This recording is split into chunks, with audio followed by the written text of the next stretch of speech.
Our selection is Steal Away.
Here, long to stay here. Here, I ain't got long to stay here. Ain't got long to stay here.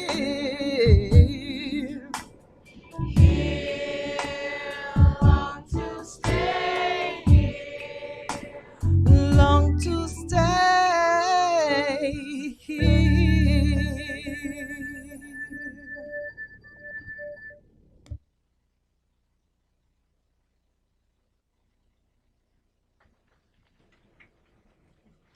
The oracles of the UCI, beginning at 1 Peter chapter 4, verses 7 through 11. But the end of all things is at hand. Be you therefore sober, and watch unto prayer. And above all things have fervent love among yourselves, for love shall cover the multitude of sins. Use hospitality one to another without grudging. As every man has received the gift, even so minister the same one to another, as good stewards of the manifold grace of Elohim. If any man speak, let him speak as the oracles of Elohim. If any man minister, let him do it as of the ability which Elohim gives, that Elohim in all things may be glorified through Yahshua the Mashiach, to whom be praise and dominion forever and ever. Amen.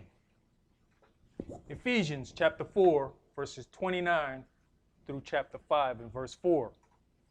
Let no corrupt communication proceed out of your mouth, but that which is good to the use of edifying, that it may minister grace unto the hearers. And grieve not the Holy Spirit of Elohim, whereby you are sealed until the day of redemption. Let all bitterness and wrath and anger and clamor and evil speaking be put away from you with all malice. And be you kind one to another, tender-hearted, forgiving one another, even as Elohim for Yahshua's sake has forgiven you. Be you therefore followers of Elohim, as dear children, and walk in love, as the Messiah also have loved us, and has given himself for us an offering and sacrifice to Elohim for a sweet-smelling savor.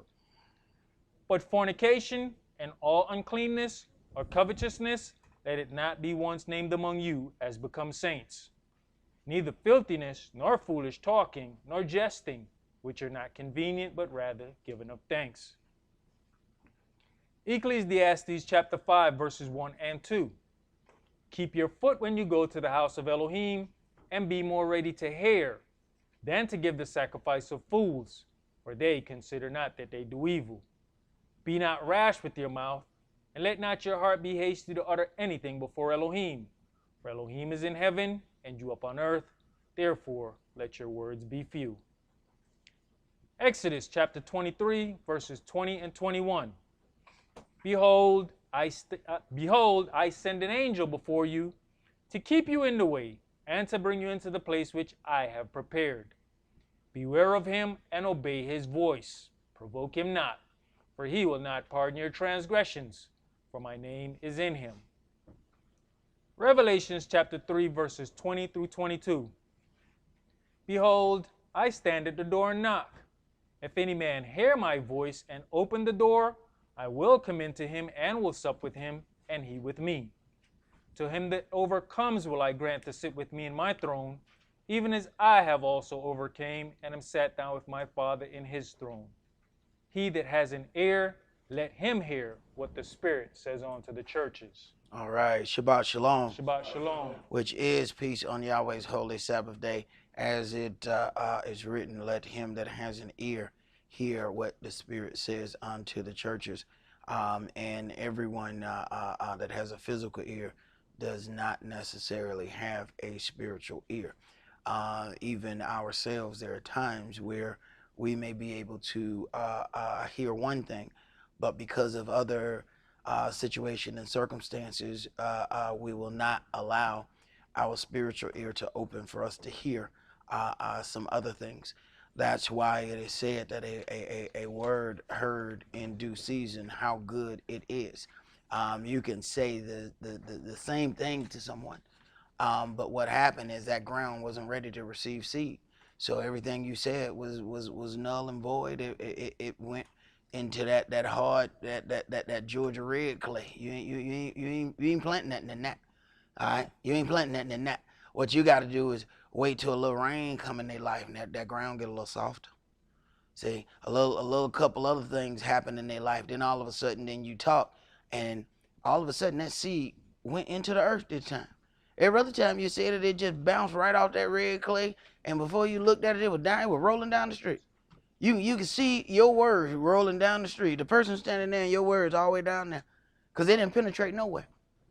And there ain't nothing that's not your job to then till that land to get them able to receive that seed. You have to speak that word, drop that seed, and maybe at some point that they are able to receive that seed, that they may go back and deal with that, or Yahweh will then send somebody else, and it will then reinforce the things that you may have spoken to them a year, 2 years ago. But we have to back up and give people that opportunity to do that. And if you back up, you have to truly back up. We can't back up by acting like everything is still the same. We can't back up and then still keep everything as if they were able to actually hear. How do we then persuade them to hear if we then act as though nothing has happened? Today's sermon is entitled The Coverings of Obedience. What we have to understand in dealing with Yahweh, our Elohim, there is a lot of things that Yahweh has had to endure for the children of Israel. You know, we don't really consider ourselves in a selfish way. But whenever something comes upon us, we are so quick to go to Yahweh and spell out our distaste about our current situation. We are very quick to do those things. But, you know, it dawned on me that how many times have I, mourned for the things that Yahweh has had to go through. See, Yahweh doesn't ask us to do things that he's not going to do himself. For him to ask Abraham to offer up his son, that seemed like, a very, very, very hard trial. But then Yahweh also knew that he was going to offer up his son as well. And he knew that he was going to get his son back. And he needed Abram to know you're going to get yours back too. But you got to believe to know that you're going to get yours back. You don't know you're going to get yours back. You got to believe that you're going to get yours back. And in that, we see that Yahweh shares a little bit of what his plight is with the children of Israel, because we are carrying on that holy name. And to carry that name, you have to understand the things that he has gone through. But how many of us actually sit down from time to time and mourn what Yahweh has had to go through in his house? How many times do we sit down and say, man, he didn't just teach Lucifer, he created him? How much of a heartbreak was that to create something, watch it turn against you, watch it grab other people and teach them against you, all in your house? Do we ever sit down and consider, like, what must he have gone through to have to sit and watch this? And he sees it going on. But being the great Elohim that he is, if he stops it, people pretend like it didn't happen. So then, being a great omnipotent Elohim, he has to sit there just to prove to them where their heart was. He has to pause and let it happen. And as parents, we can see things like that with our children. You try and tell them something, they don't know you already been 15. They think 15 is the newest thing. It's the newest thing happening. Ain't nobody ever been 15 before. This is new here. See, my dad and my mama don't know nothing about 15. See, they in their 40s. They don't know nothing about 15. But you got to be 15 before you get 40. So they don't really get, you already been 15. See? So you can try and talk to them about some things. But if they ain't trying to hear you, it's spiritual practice. But you gotta keep talking. You can't get to that point where you say, this ain't gonna work. Now, there's a situation where sometimes you have to back up and slow down in talking. But never stop. Because you gotta do what you gotta do. Even when Yahweh sent Moshe, he says, go and talk to Pharaoh. Oh, but he's not gonna listen to you. Most of us are, well, our job is done here. I mean, he's not gonna listen, he don't need me talking. That's not how that works. You have to say it so that righteous judgment can be implemented. It is not necessary that they listen to everything you say. So you don't really understand your job if that's what you think your job is. You think that everybody that you're speaking the word to, that it is your job to get them to hear. That is not your job. You speak the word. You let Yahweh do his job. Now, whether that is to bring them around to the word or to render righteous judgment against him, that's his decision, not ours. And if you don't understand the purpose of your job, you have zero chance at excelling in that job because you really don't understand what your job is. Your job is not to get everybody to show up to church. That is not your job. Just speak the word. You let it do what it's going to do. Whether that's judgment or whether that's baptized unto salvation, let every man be proved in his own dealings. Let's begin today's sermon in 1 Peter chapter 3.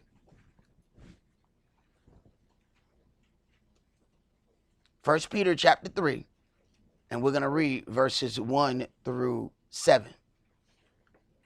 Likewise, you wives, be in subjection to your own husbands, that, if any obey not the word, they also may without the word be won by the conversation of the wives. And what we oftentimes don't understand is the power of a situation like this. Likewise, you wives, be in subjection to your own husbands.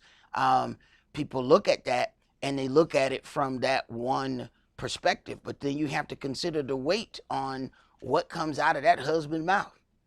If that wife is to be in subjection unto that husband, have you considered as a husband, as a head of the house, how you are going to be responsible for the things that proceed out of your mouth?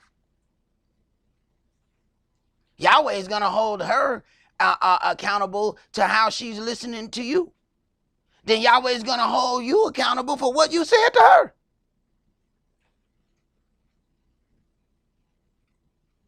Go ahead. While they behold your chaste conversation coupled with fear. Whose adorning? Let it not be that outward adorning of plaiting the hair, and of wearing of gold, or of putting on of apparel. But let it be the hidden man of the heart, in that which is not corruptible, even the ornament of a meek and quiet spirit, which is in the sight of Elohim of great price. Which is in the sight of Elohim a great price. That is a meek and quiet spirit. Meek and quiet spirit. When you talk about meek, it says that Moshe was the meekest of all. Meek don't mean weak. I think people get that confused. You might want to go back through some of the things that Moshe did, and you find out Moshe was about that life. Thunder and trumpet and lightning and earthquake happening on the mount. Everybody else going that way. Moshe went toward it.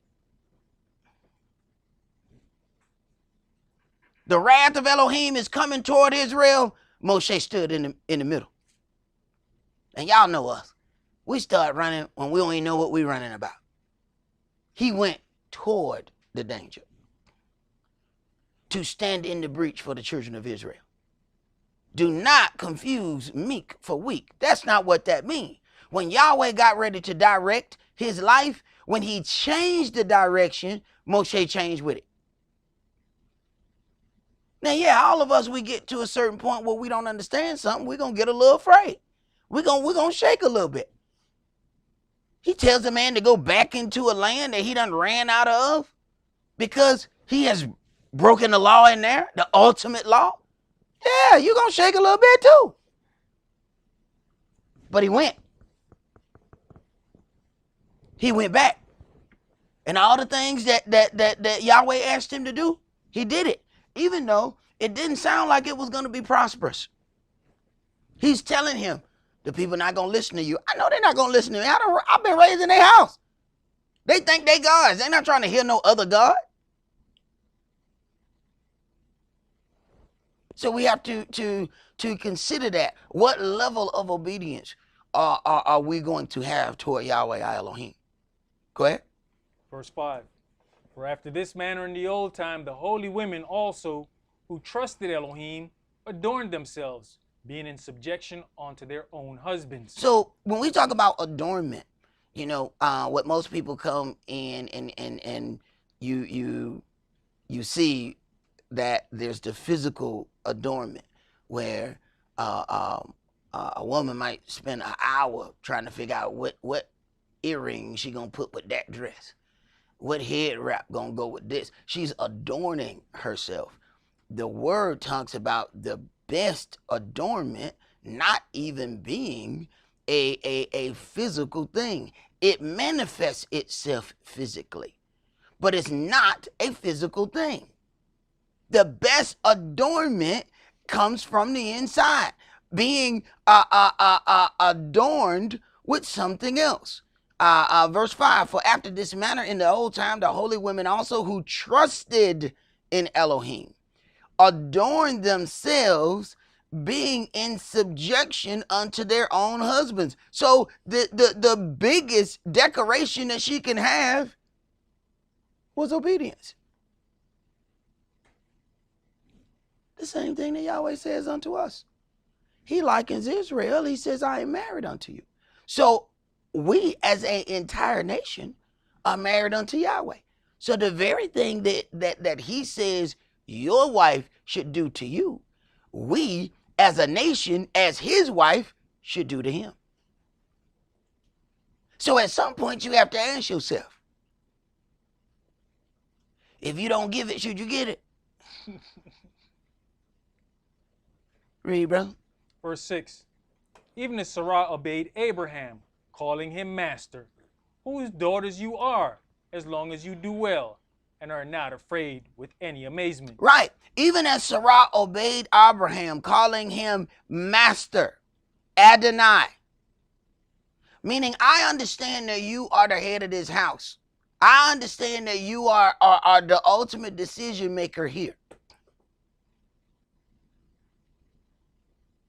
But when Yahweh said something to Abram, did he move? Did he do everything that Yahweh wanted him to do? Well, that'd make it much easier for her to follow him then, don't it? See, when a woman look at the man and he want her to follow him, but every time she look up, he's somewhere else. Every time she look up, this week he playing the trumpet. 2 weeks later, he playing the saxophone. Then he gonna learn how to play the piano. She said, look, I back you up. But damn it, you ain't Prince Rogers Nelson. You need to pick one of these damn instruments, okay? You don't know how to play all these. Go ahead. Likewise, you husbands, dwell with them according to knowledge, giving honor unto the wife as unto the weaker vessel, and as being heirs together of the grace of life, that your prayers be not hindered. Right. So then if you don't deal with this creation that Yahweh has given unto man, then it will cause your prayers to be hindered if you do not deal with those things in the correct manner. Let's go to Genesis chapter 12.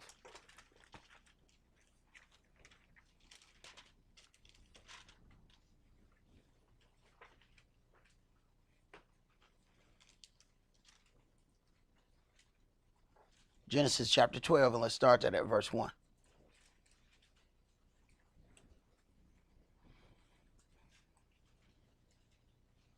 Verse 1.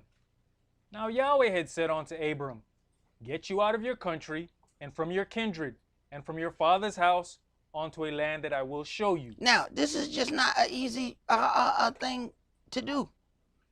Go away from everything that you have known, everything that you have held as a constant in your life. I need you to get up and go away from it.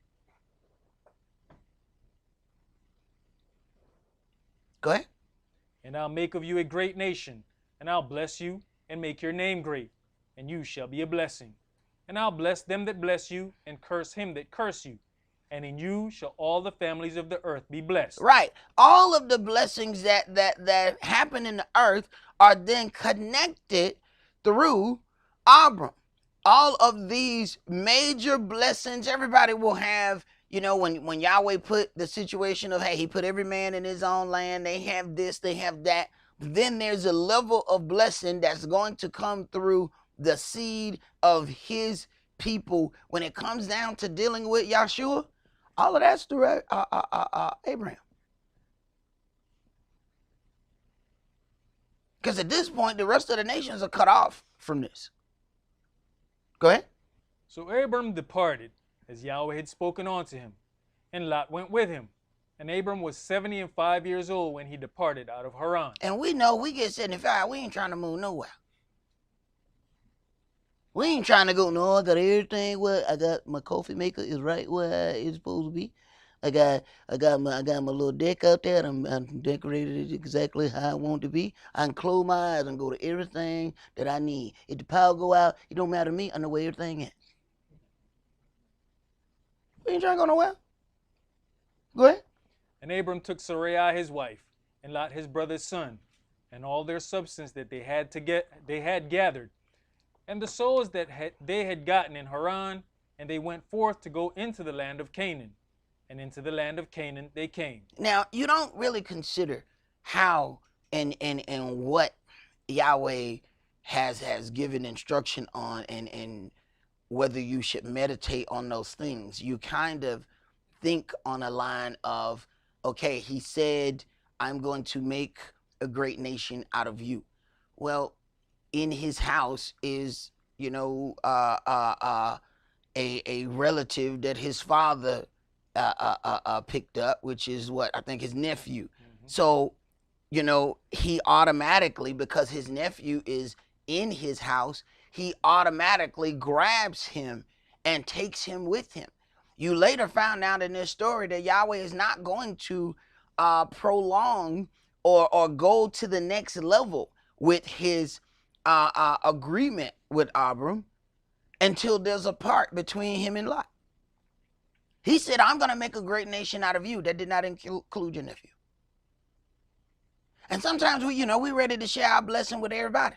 But you actually may be stopping that blessing. Because Yahweh is not going to deal with him. He didn't say, I'm going to make a great nation out of you and all your family. No, I'm going to make a great nation out of you. I know you look at him as being as part of you because he's always been in your house. But this covenant begins with you, not with anything that happened that you just picked up. And Yahweh ended up causing a separation between the two of them. And as that separation happens, then you see Yahweh move forward with the agreement that he then made with Abraham. So you have to ask yourself, are we stuck in neutral at a point where Yahweh is trying to get us to move forward, but we got something else sitting there, and as long as it's sitting there, he ain't moving. And you think something wrong with him. And y'all in a spiritual stare down. I can tell you now, he gonna win. He gonna win a spiritual stare down. Go ahead, bro. That's one of the lessons that I had to learn the hard way, is to understand that my family is the seed that came out of my loins. Mm-hmm. And my brothers and sisters, that's my father's family. Mm-hmm. Even there was a situation between one of my sisters and I, and my dad looked at me and said, not because it's my child, means she's my daughter, means you have to do anything with her.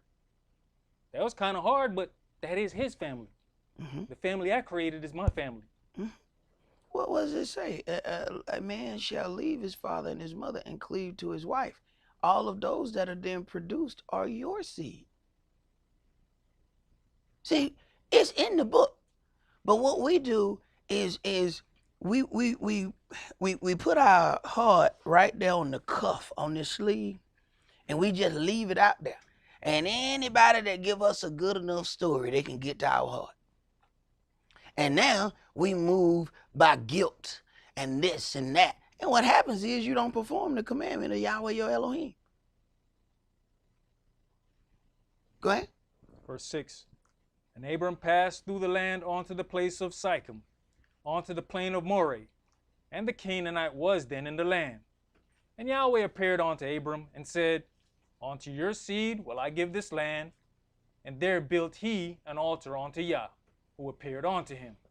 And he removed from thence unto a mountain on the east of Bethel, and pitched his tent, having Bethel on the west, and Ai on the east. And there he built an altar unto Yah, and called upon the name of Yahweh. And Abram journeyed, going on still toward the south. And there was a famine in the land, and Abram went down into Egypt to sojourn there, for the famine was grievous in the land. Now, you have to consider something. Verse 1. Now Yahweh had said unto Abram, Get thee out of thy country, from thy kindred, and from thy father's house unto a land that I will show you. Then you have situations where now there's a famine. You got to understand what he may be hearing. Can you imagine telling all your house that we got to move, but I don't know where we moving, and in the process, now it's a famine? Come on now, y'all know your wives. Come on now, we pause for a minute. Come on. You know who you're married to. You know the first word gonna be said.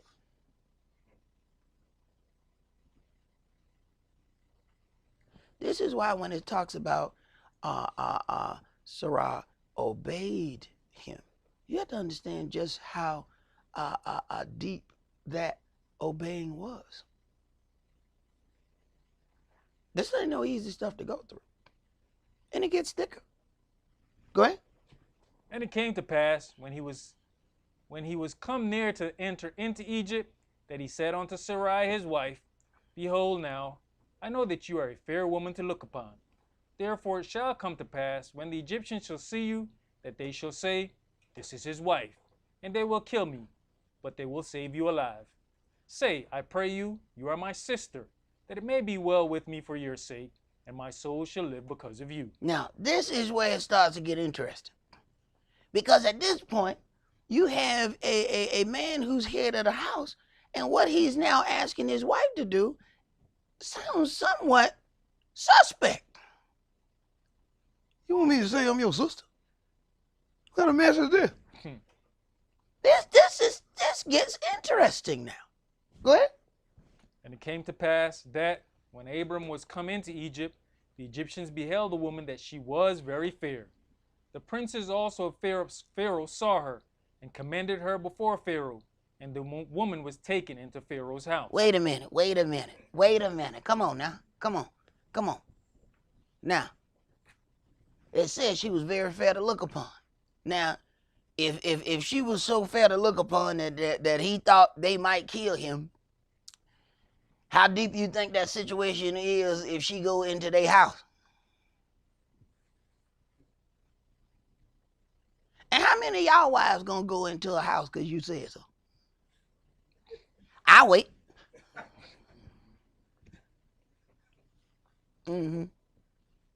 Yeah, that many, huh? Read, brother.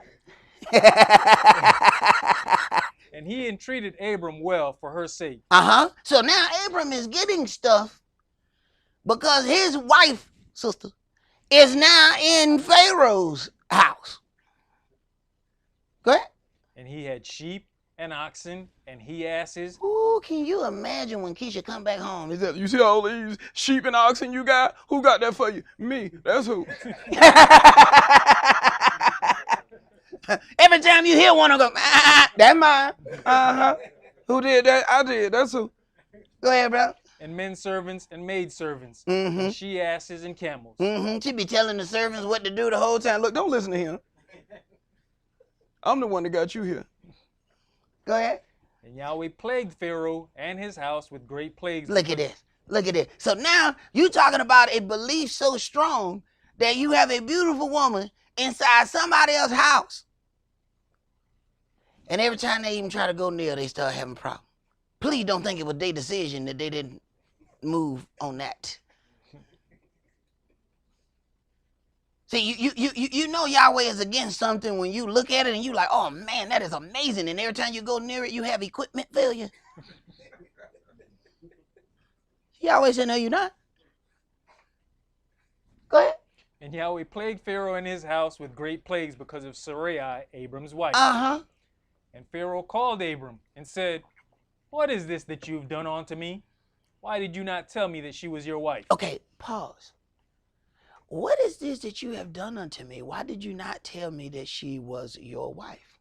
So there's a whole lot of situations where when we're moving, especially, when we was dipping and dodging in those streets, somebody could say, no, I don't have no husband. And then we said, well, I was justified because she told me she didn't have one. Yahweh didn't care. So were you moving so fast that you were not able to tell that was a situation? See, we think that we will be given some kind of leeway. That's what, the people say when they end up in the club and some girl showed up with the fake ID. Like, Giannis, she did not tell me she was not in the club is 21 and older. She had a fake ID. In my honor, I did not know that she was 13 and a half. Yeah, but you made all them decisions that night, right? Well, yeah. Okay. See, had you waited some time, you would have saw that spelling book that she had.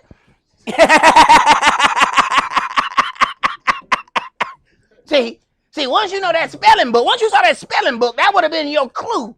This ain't no grown woman. Who the hell got a spelling book? Go ahead, bro. Why said you, she's my sister? So I might have taken her to me to wife. Now therefore behold your wife. Take her and go your way. No, you wouldn't have took her. See, it wasn't your decision. See? Every time they got ready to do something, Yahweh let something happen to them. That's how he learned, no, man, something got to be wrong here. Go ahead.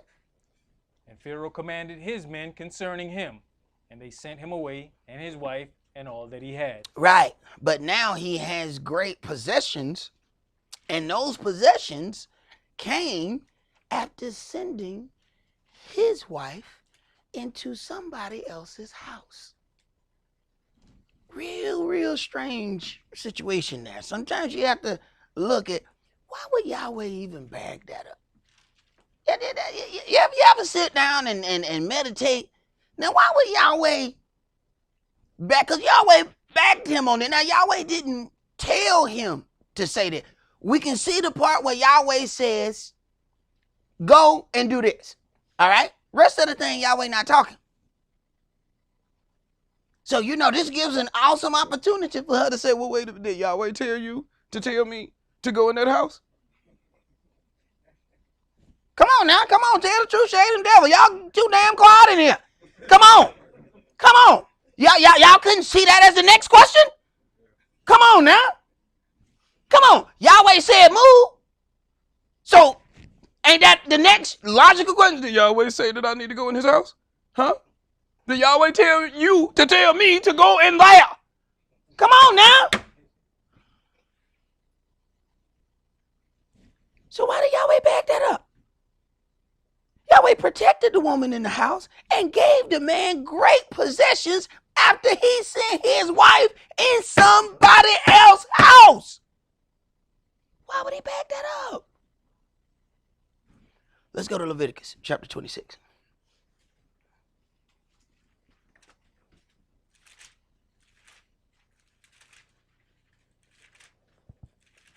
See, our biggest problem is thinking that we understand Yahweh and we understand the word on the same level that Yahweh understands the word. Very, very dangerous belief there. Very, very dangerous.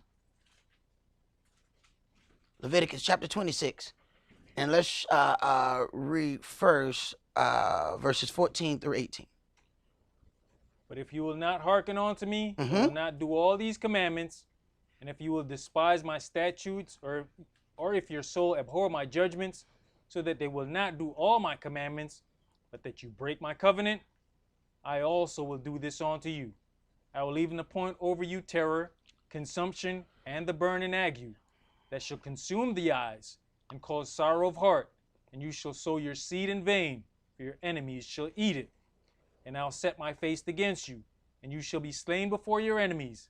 They that hate you shall reign over you, and they shall flee when none pursueth you, and you shall flee, pardon me. So the one of the things that we have to understand, he says, I will set my face against you, and you shall be slain before your enemies. They that hate you shall reign over you. Have we forgotten that this country hates us? Because I think a lot of us have forgotten. Because we'll be, right along with everybody. God bless America and new place sales. We'll be right beside them. You do know they didn't include you in that, right? We kind of take some liberties and pushing ourselves into some places where we ain't supposed to be standing. Go ahead. And if you will not yet for all this hearken unto me, then I will punish you 7 times more for your sins. All right, now let's jump to verse 33. And I'll scatter you among the heathen, and will draw out a sword after you, and your land shall be desolate, and your cities waste. Okay, so I will scatter you among the heathen and draw out a sword after you. Your land or your house is going to be desolate because you going to be living in somebody else's house. Wait a minute. So he making Abram, he making them live out prophecies, whether they know it or not. See, this is Yahweh's wife going to have to go and stay in another house. You in another house now. You ain't in the house he built for you.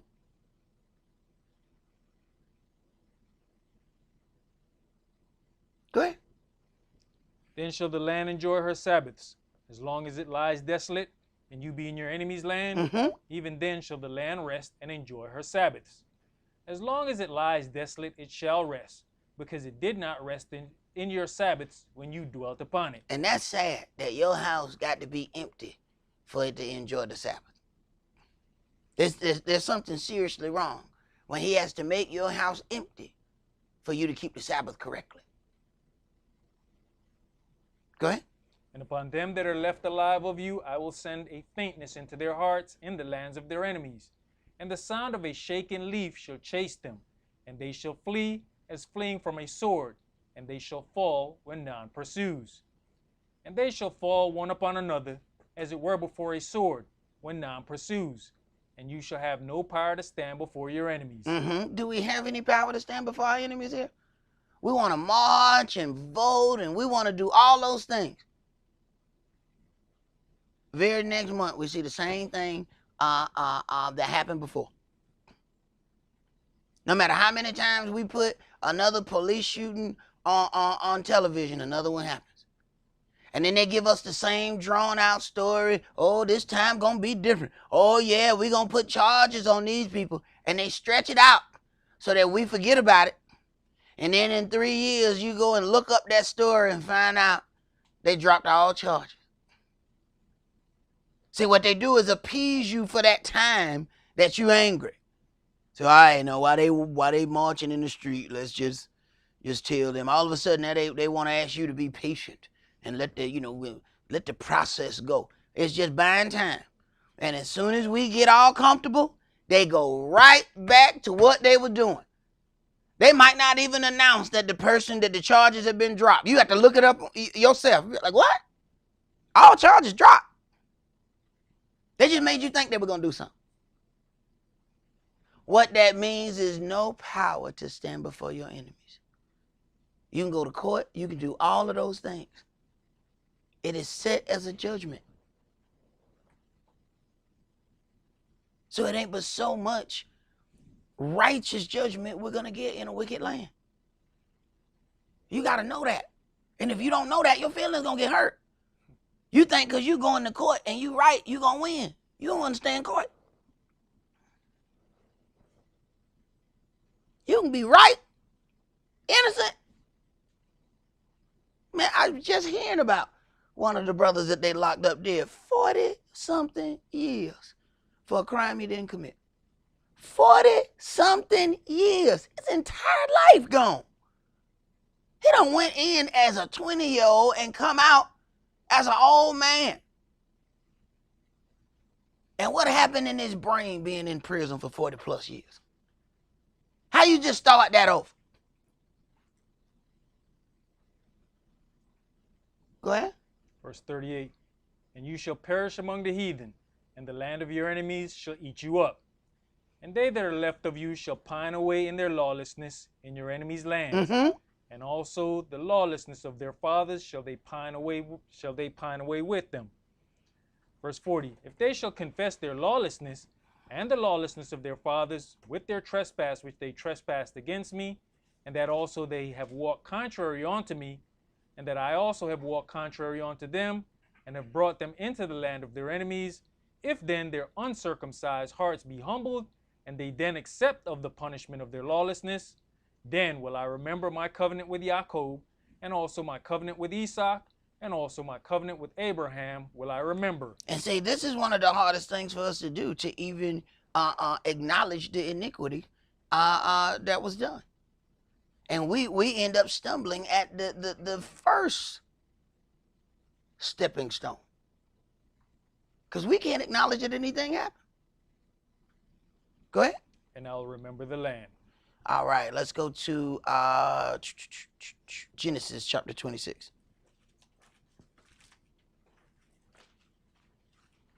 So then as Abram sits his wife in another house and comes out with great substance, what does he tell Israel?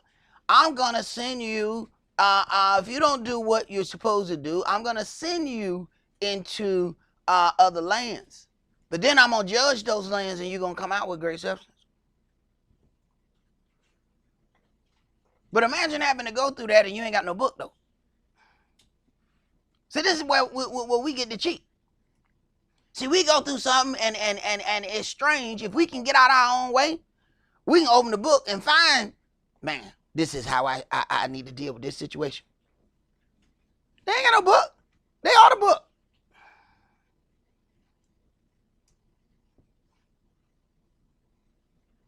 Genesis chapter 26, and let's start at verse 1. And there was a famine in the land beside the first famine that was in the days of Abraham. And Esau went on to Abimelech, king of the Philistines, unto Gerar. And Yahweh appeared unto him and said, Go not down into Egypt, dwell in the land which I shall tell you of. Here again, we got Yahweh talking. Yahweh has said this, boom. Go not down into Egypt. All right, dwell in the land which I shall tell you of. Hey, you know, man, gonna share this with his family. Yahweh said, don't go down there. Go ahead. Sojourn in this land, and I'll be with you, and will bless you. For unto you and unto your seed will I give all these countries, and I'll perform the oath which I swore unto Abraham your father. And I'll make your seed to multiply as the stars of heaven, and will give unto your seed all these countries, and in your seed shall all the nations of the earth be blessed. Because that Abraham obeyed my voice and kept my charge, my commandments, my statutes, and my laws. So you are now a part of that because your father did all of these things. You are now coming on to some of those things. You ain't starting from zero. You starting from another place because of all the things that your father had done. Go ahead. And Esau dwelt in Gerar. And the man of the place asked him of his wife. And he said, She's my sister. For he feared to say, This must be the thing in Israel. This must be the thing. This must be the thing right here. Okay? It's because now this the son. See, that was Abraham. Now his son Esau. So somebody told him this story. Because he knew exactly what lie to tell. Okay? This a family lie right here. It's a family lie. I was handed down this lie from my father, and I will hand this lie down to my son. These are family jewels. Right. Go ahead, bro. She's my wife. Least, said he, the men of the place should kill me for Rebekah, because she was fair to look upon. Right. So they apparently they would kill you for good looking women. You know what I'm saying? Well, I tell you, it's safety in getting you an ugly mutt dog. You know what I'm saying? You just need to get you a mutt dog. You know, get you one of them. You know what I'm saying? Get you a mutt duck. Boy, you ain't never got to worry about nothing in your life. Boy, you just get you a mutt duck. Boy, it's hard. It's a hard life right here, ain't it? Go ahead. And it came to pass, when he had been there a long time. A long time? Wait a minute now. Hold on. And it came to pass when he had been there a long time. Go ahead. That Abimelech, king of the Philistines, looked out at a window and saw, and behold, Esau was sporting with Rebekah, his wife. He said, now look, if this is your sister, y'all must live in a trailer park or something, because the stuff that y'all doing here don't look like brother and sister right here. This don't look right. See, I know this can't be your sister. Go ahead. And Abimelech called Esau and said, behold, of a surety she is your wife. And how said you, she's my sister? And Esau said unto him, because I said, lest I die for her. So you have to ask now, wait a minute. Go in through verse 2, and Yahweh appeared unto him and said. Now, that part where Yahweh starts talking is in verse 2. Yahweh stopped talking in verse 5. What part did Yahweh say send your wife into somebody else's house? I'll wait.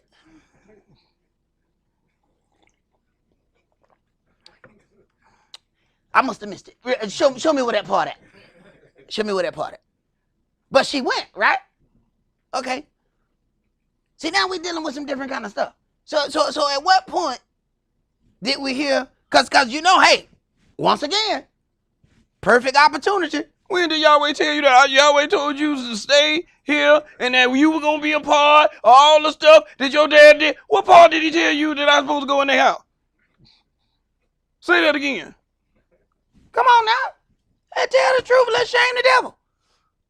Where did he say that? No. So that means there's a certain ability in a house that a man who walks correctly is supposed to have. Read, bro. And Abimelech said, what is this that you have done unto us? One of the people might lightly have lain with your wife, and you should have brought guiltiness upon us. And Abimelech charged all his people, saying, he that touches this man or his wife shall surely be put to death. Now, you know they ain't forgot what happened. Hey, you go near there, you're going to have equipment failure. I'm telling you now. Don't even look at her. Go ahead. Then Esau sowed in that land and received in the same year 100-fold. And Yahweh blessed him. Yahweh bless him. Wait a minute, man. Yahweh blessing people, man. The dude done put his wife in somebody else's house. And Yahweh blessing this dude, man. And at no point what we can find in this book that Yahweh said, you know, after you get your wife back, we're going to... Where that's at? Where that's at? Maybe it's in the Apocrypha. Get the little red book and see if it's in there. Read, man. And the man waxed great and went forward and grew until he became very great. Now, would we even have the power to even do something like that? See? Y'all don't know what kind of problem we had in the beginning. Men sat on one side, women sat on the other side. For some people, that was the hardest thing ever. Because they wanted Sugar Booker to be right. They wanted to feel, I need to feel her thigh on my knee while I read the scriptures. What the hell? So that was you know, you can tell it was shaking some people up because I'd be sitting here, me and Keisha looking at it. They look. He ain't went no damn where. He right there. Stop looking over there.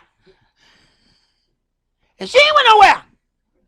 It's like tie a string to these two fools. So if one of them move, they'll jerk one another. The hell? So now it caused a real situation now because now the women in another room beside us. Somebody gonna ask me, Can you put up a camera in there so we can see? I just need to see what she doing, Zach. I just.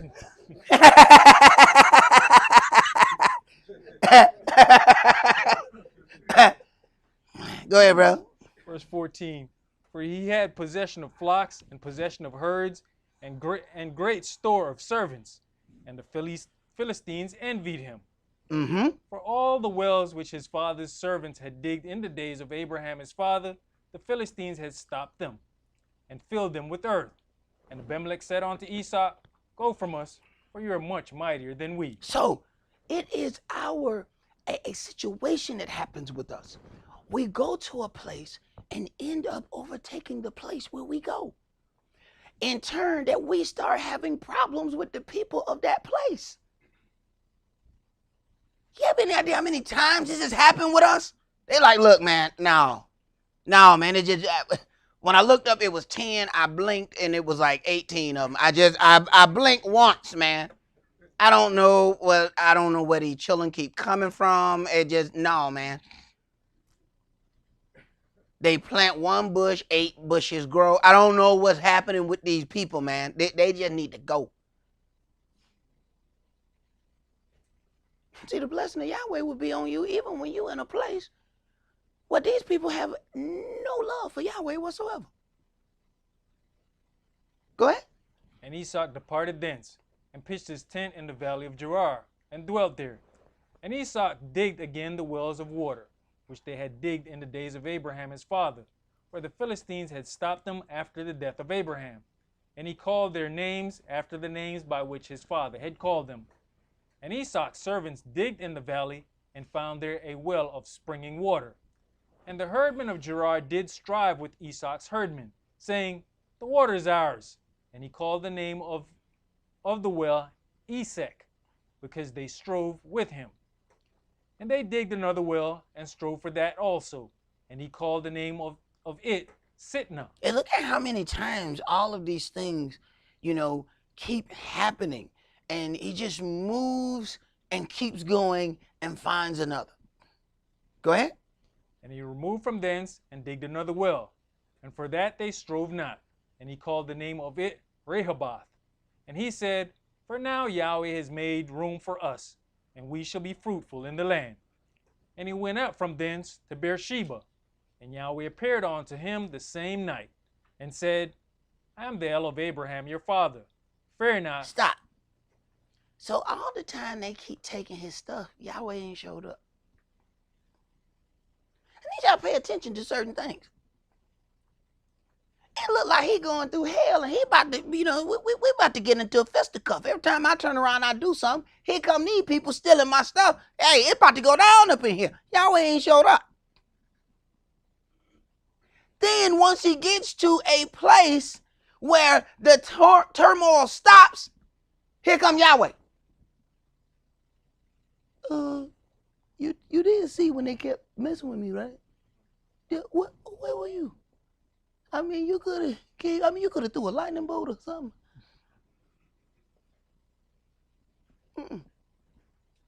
Go ahead. Fear not, for I am with you, and will bless you and multiply your seed for my servant Abraham's sake. Check that out. Fear not, for I am with you. You show up when it's over. They have been striving with me. I have moved 3-4 times, trying not to get into it with these people. And then Yahweh says, fear not, I'm with you. So he was there this whole time. I showed up right here because this is where I want you to be. See, those people was driving you from place to place. Each one of those, you named it after a name of strife. You see this name right here? This is where you supposed to be. Yahweh work in different kind of ways. Go ahead. And he built an altar there, and called upon the name of Yahweh, and pitched his tent there. And there Esaac's servants digged a well. Then Abimelech went to him from Gerar, and Ahazath, one of his friends, and Pichal, the chief captain of his army. And Esau said unto them, Wherefore come you to me, seeing you hate me, and have sent me away from you? And they said, We saw certainly that Yahweh was with you. Understand, your enemies know that Yahweh is with you. That's why they hate you. They know that things happen for you that probably should not happen for you. There are things that you don't necessarily qualify for but you keep getting. There are things that you really should have not been able to surpass, yet you got past it. Oh, they see it. They act like they don't see it, but they see it. Go ahead. And we said, Let there be now an oath between us, even between us and you. Right. After they done did all this stuff, now look, we done tried to kill. See, this is where your prize is. Your prize is when the people go and try to recruit as many people. They call all over town. They do all of these things. And after they can't kill you, then they want to make a truce with you. Because they done tried everything. And they realize that absolutely none of their things have been fruitful. Doesn't matter how long they stayed up at night plotting and they on their stomach in the tall grass. I mean, they just a lurking. Then Yahweh sitting there looking at him. He gonna move you. He will accidentally move you out of a place where an attack has been planned for you. You don't even know why he moving you. You'll know when Yahweh move you somewhere and then you hear the whiz of the bullet go by. What the hell was that? Now the other people sitting there like, damn, he must be fast. You didn't even know that was them. They're like, man, he got super speed. Did you see that? He moved out of the way of the bullet. Yahweh had told you to move 10 seconds before they even shot it. Okay, move right here.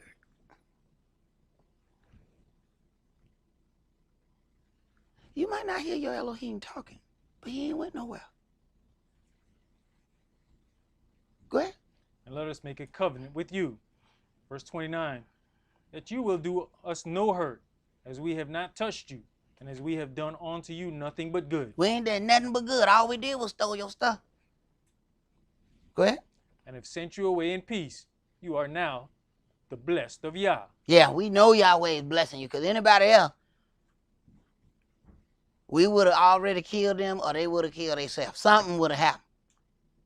But somehow, no matter what happened to you, no matter what we do to you, you keep getting back up. Go ahead. And he made them a feast, and they did eat and drink. And they Would we do that? Or would the grudge that we carry in that backpack? So you might think somebody got a sack of books. You be like, man, this person is intelligent. I always see you with a bunch of books, man. What you got in there? Oh no, this is my grudge against Kish. This is my grudge against Eliel. This is my grudge against Absalom. I know all this bag right here is all my grudges. That's what I keep this bag for. Mm-hmm. What the hell? You got a bag of grudges?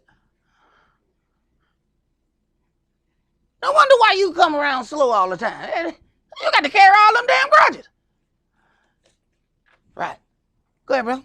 And they rose up betimes in the morning, and sware one to another. And Esau sent them away, and they departed from him in peace. All right.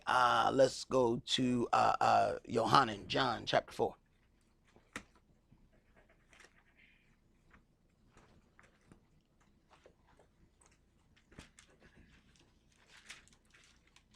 Yohanan chapter 4. And we're going to start that at verse 7.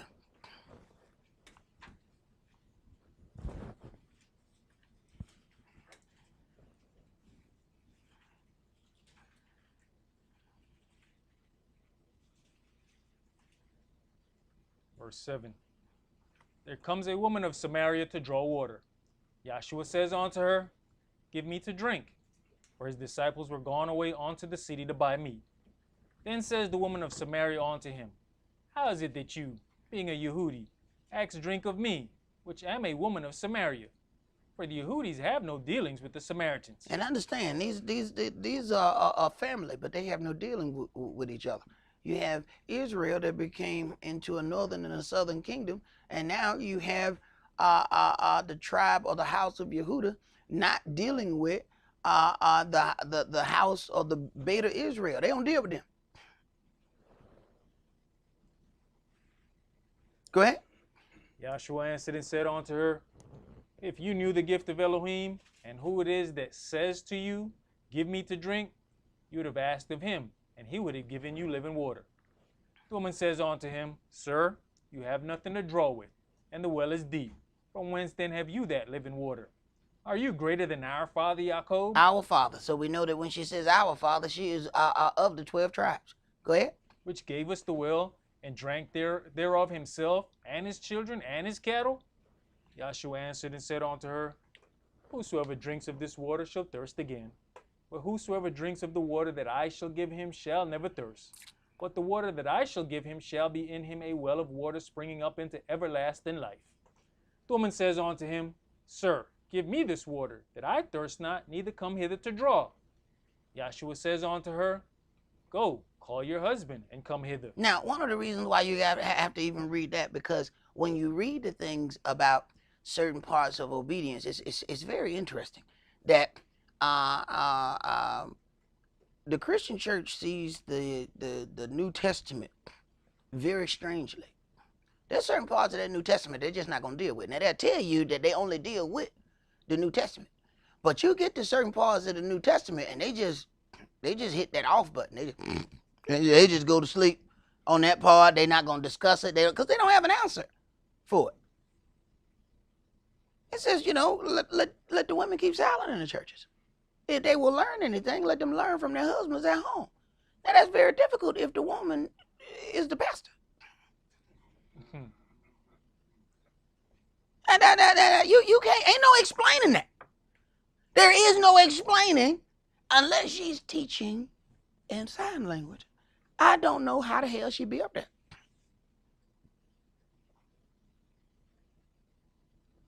But they won't touch that with a 10-foot pole. Go ahead. The woman answered and said, I have no husband. Yahshua said unto her, You have well said, I have no husband. So, go call your husband. So Yahshua is automatically dealing with the authority of the man in the house. You want to enter into this covenant, go call your husband. See, there comes a certain point where a man talking to another man's wife, that conversation ain't supposed to go on for so long. All right, said you want to, yeah, said, all right, yeah, hey, your husband call me. Ain't been so long, that conversation supposed to go on. What we talking for? All right, we done talked about, we done covered the bases. This is what you want to do. This is what we need to do. Plat out. We got that out of there. That took 2.5 minutes. Hey, your husband call me. We make this thing happen. Then we can move forward. Sound like a plan. Go ahead. You have well said, I have no husband, for you have had 5 husbands. Now, see, now we have a quandary. Because at the point of figuring out who has the authority, now we run into some zombies in the rearview mirror. So now we got to figure out who has the authority, because who I'm supposed to listen to when I say, all right, let me talk to your husband to figure out such and such. Who I'm supposed to talk to? Because there's some zombies in the rearview mirror. I can't figure out which one of those is your husband. The woman answered and said, I have no husband. Yahshua said unto her, you have well said, I have no husband. Go ahead. For you have had 5 husbands. Uh-huh. And he whom you now have is not your husband. In that said you truly. Right. So Yahshua is still dealing with this situation of order according to whom she has lain with. So he is not counting that one as her husband, because the first one was her husband. As the word says, a woman is bound to the law to her husband as long as he lives. See, this is what I tell people about the power of that baptism. Now we understand that you can't make anybody do right. And we are not raised in our culture. We are backing into our culture. But we sure can't get our baptism and walk and then operate the same way that we did in the world. If you're going to do that, don't even get in the water. You got to at least try. Go ahead. The woman says unto him, Sir, I perceive that you're a prophet. Right. And I tell any man, if you can tell any woman how many husbands she has had, you are most definitely in the office of a prophet. You can believe that. Go ahead. Our fathers worshipped in this mountain, and you say that in Jerusalem is the place where men ought to worship. Yahshua says unto her, Woman, believe me, the hour comes when you shall neither in this mountain nor yet at Jerusalem worship the Father. You worship you know not what. You don't even understand what you worship. Go ahead. We know what we worship, for salvation is of the Yehudis. Now, do they know that Sunday morning? Do they know where their salvation comes from? Do they know the direction that they're supposed to be dealing with? Because this is New Testament. This is not some Old Testament thing that we, have gone, and this is what people like to do. When they get to something that they don't like, they cast it away saying that, that's an Old Testament concept. We don't have to deal with that. How do you throw out Yahshua's words and say we don't have to deal with that? If that's where you are, then you don't believe any of this book. If you can throw away his words and still feel justified, there's something seriously wrong. Go ahead, bro. The thing about it is, for our people who think they have an understanding of this statement and what it says salvation is of the Jews, they think it's the people over in the land right now. So our people will run over us to go help them. Yep. Ain't that something? You step on Israel trying to get to the infidel because you think that is Israel. You can't get no dumber than that.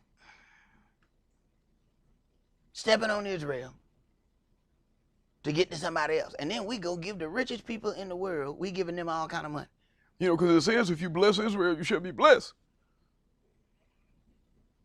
So I bought the rabbi a Bentley.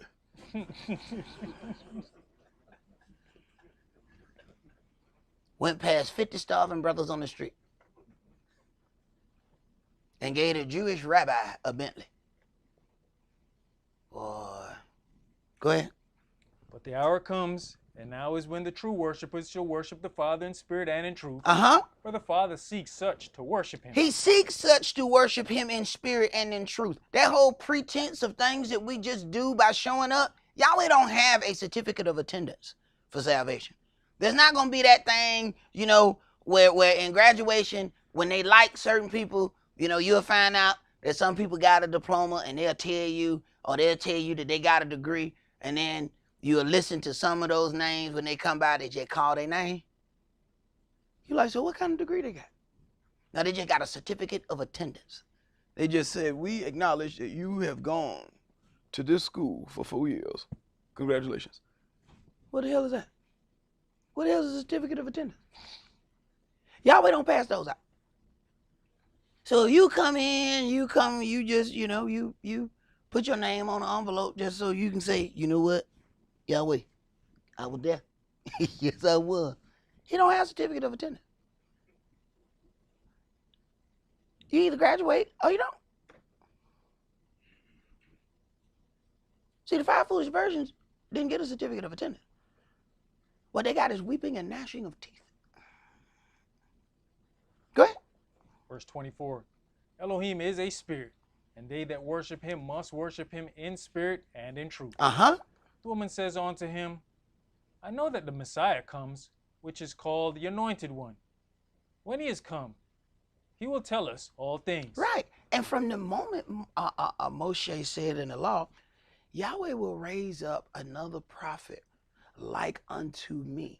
From that point on, they already knew that it was going to be another one. So when somebody says that they don't understand where Yahshua just appears out of this book, he didn't just appear. They were waiting on him from the minute Moshe said it. And if you look at how Yahweh dealt with Moshe, you knew that this individual was going to be different.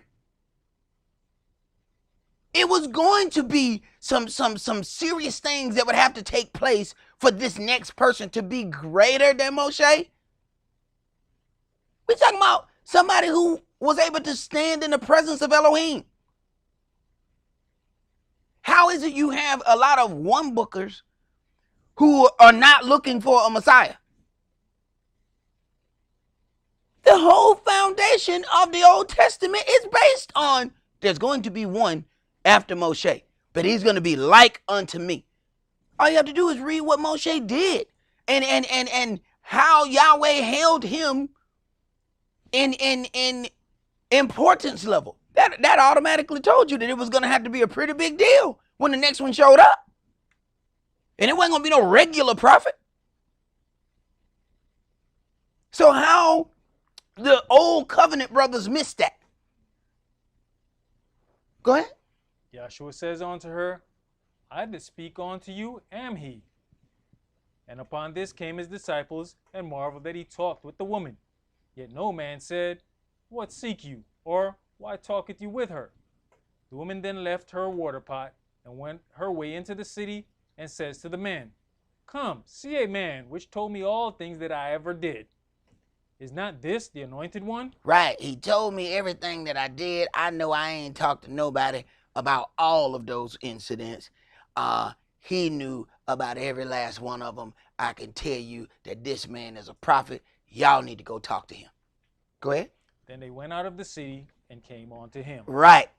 She convinced them that this man was somebody that they needed to go talk to. Let's go to Genesis chapter 24.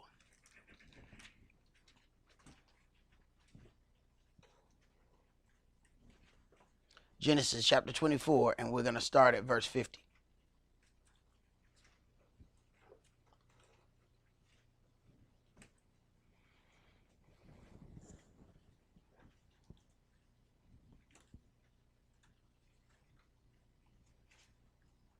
Genesis chapter 24 and verse 50. Then Laban and Bethuel answered and said, The thing proceeds from Yahweh. We cannot speak unto you bad or good. Behold, Rebekah is before you. Take her and go, and let her be your master's son's wife, as Yahweh had spoken.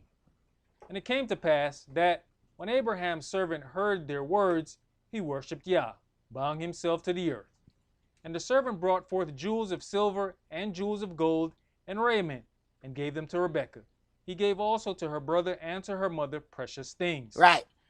So you have a lot of times, people say, well, man, the wedding ring is paganistic.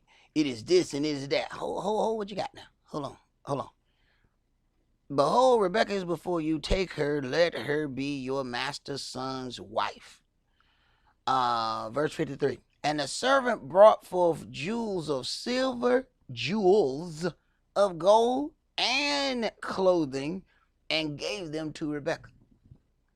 See, when brothers don't want to spend no money on a ring, they start saying, I'm telling you, man, that's the devil, bro.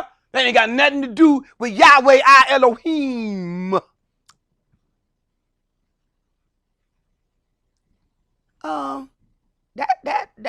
What Yahshua said, what's in the law and how readest thou? Because I read she got some stuff. Now, it doesn't say that stuff have to be the same kind of stuff. She got some stuff.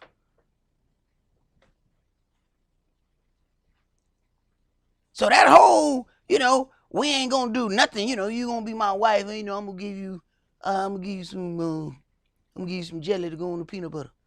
What? No, this ain't gonna work out. That's all you got? Jelly? My daddy got jelly. I don't need you for jelly.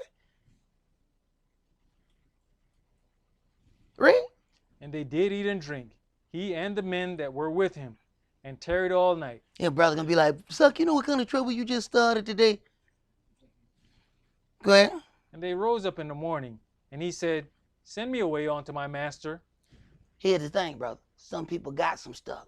People don't count that car that they driving in that somebody else done got. They don't count that clothing. They still looking for something else. You already got things. Read, man. And her brother and her mother said, Let the damsel abide with us a few days, at the least 10. After that she shall go. And he said unto them, Hinder me not, seeing Yahweh has prospered my way. Send me away that I may go to my master. And they said, We will call the damsel and inquire at her mouth. And they called Rebekah and said unto her, Will you go with this man? And she said, I will go. And they sent away Rebekah their sister, and her nurse, and Abraham's servant, and his men. And they blessed Rebekah, and said unto her, You are our sister. Be you the mother of thousands of millions, and let your seed possess the gate of those which hate them. And Rebekah arose, and her damsels, and they rode upon the camels, and followed the men. And the servant took Rebekah, and went his way. And Esau came from the way of the well Lahairoi, where he dwelt in the south country. So understand now, up to this point, she has not met the man that she is about to marry. See, the thing that culture does is it erases a whole lot of other things. See, there's a certain expectation that's there that's connected with culture. See, we do a whole lot of courtship when we looking, we do all of these things. Culture takes care of a whole lot of that. Because it's already known what the expectation of the man is, and it's already known what the expectation of the woman is. See, we keep saying, well, I need to learn this person. We got to know one another. If they know culture, you already know them. How they going to deal with this culture? That's the question. That's why it's hard to follow anybody who jump all around and go here, there, and yonder and swing around and run about. And they look like one of them Six Flags roller coasters. They go in the loop and they go around and they twist. And how's somebody supposed to follow that? How's somebody supposed to follow that? Then you think something wrong with the woman. She's just like, I'm trying to let you finish twisting. What the hell is all that? What the hell is that? What the hell is that? I saw you did. What the hell? How you even stay up when you went over like that? I thought you would have just fell right down. She's like, no, I'm going to let you keep twisting, and when you're done, I'll just go the way you end up at. Go ahead. And Esau went out to meditate in the field at the eventide, and he lifted up his eyes and saw, and behold, the camels were coming. He went out to meditate. Go ahead. Rebekah lifted up her eyes, and when she saw Esau, she lighted off the camel, for she had said unto the servant, What man is this that walks in the field to meet us? And the servant had said, It is my master. Therefore she took a veil and covered herself. Right. So at this point, she is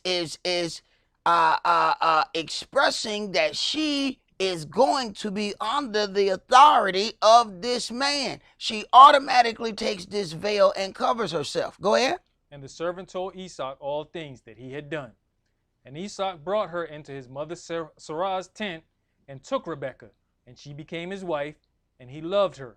And Esau was comforted after his mother's death. All right. So now let's go to 1 Corinthians chapter 11. He took her into the tent and she became his wife. I do not have to explain what happened in the tent.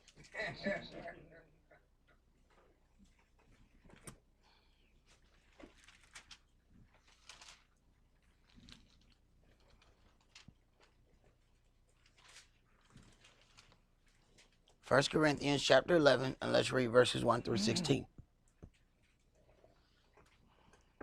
Be you followers of me, even as I also am of Yahshua. Now I praise you, brethren, that you remember me in all things, and keep the ordinance as I delivered them to you.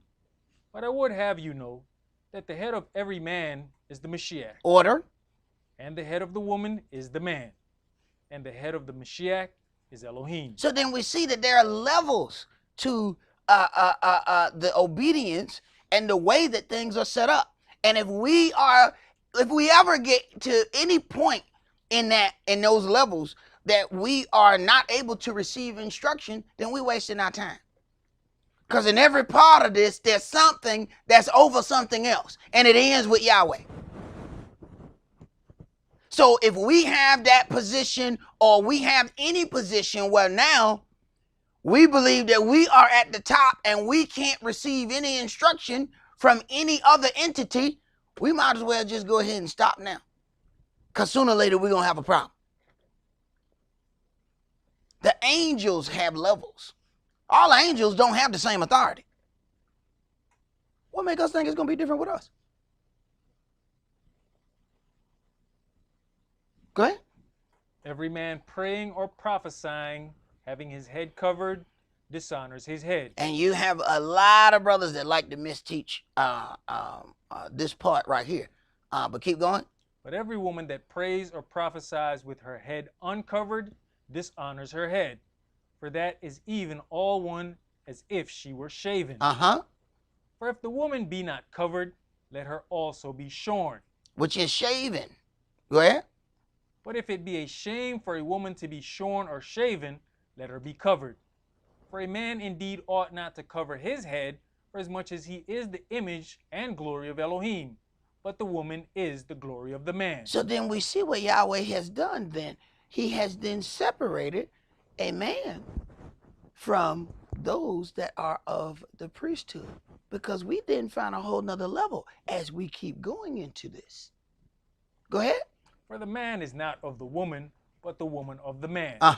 Neither was the man created for the woman, but the woman for the man. And sometimes you have to remind people that, you know, the woman was created for the man. It's not the other way around. Go ahead. For this cause ought the woman to have power on her head because of the angels. For this cause ought the woman to have power on her head because of the angels. When you talk about this culture, as soon as Rebecca seen this man, she then covered herself. She knows that the state of her is about to change. Yeah, she's got a certain part in upbringing and things that she has known, but all that's about to change now. Go ahead. Nevertheless, neither is the man without the woman, neither the woman without the man in the Adonai. Whereas the woman is of the man, even so is the man also by the woman, but all things of Elohim. Judging yourselves, is it comely that a woman pray unto Elohim uncovered? Does not even nature itself teach you that if a man have long hair, it is a shame unto him? Right. That's why we have the brothers who have dreads have longer hair coverings to cover those things up. That's why that's even there. Go ahead. But if a woman have long hair, it is a glory to her, for her hair is given her for a covering. But if a man seem to be contentious, we have no such custom, neither the churches of Elohim. Right. So then let's go and deal with the other level of that. Let's go back to Exodus chapter 29. Because see, now we're reading in the New Testament. We're reading, and this is what I always tell people, to pay attention to who's talking and who are they talking to, because we can always get information no matter where we read this from. But understand, Corinth is in Greece.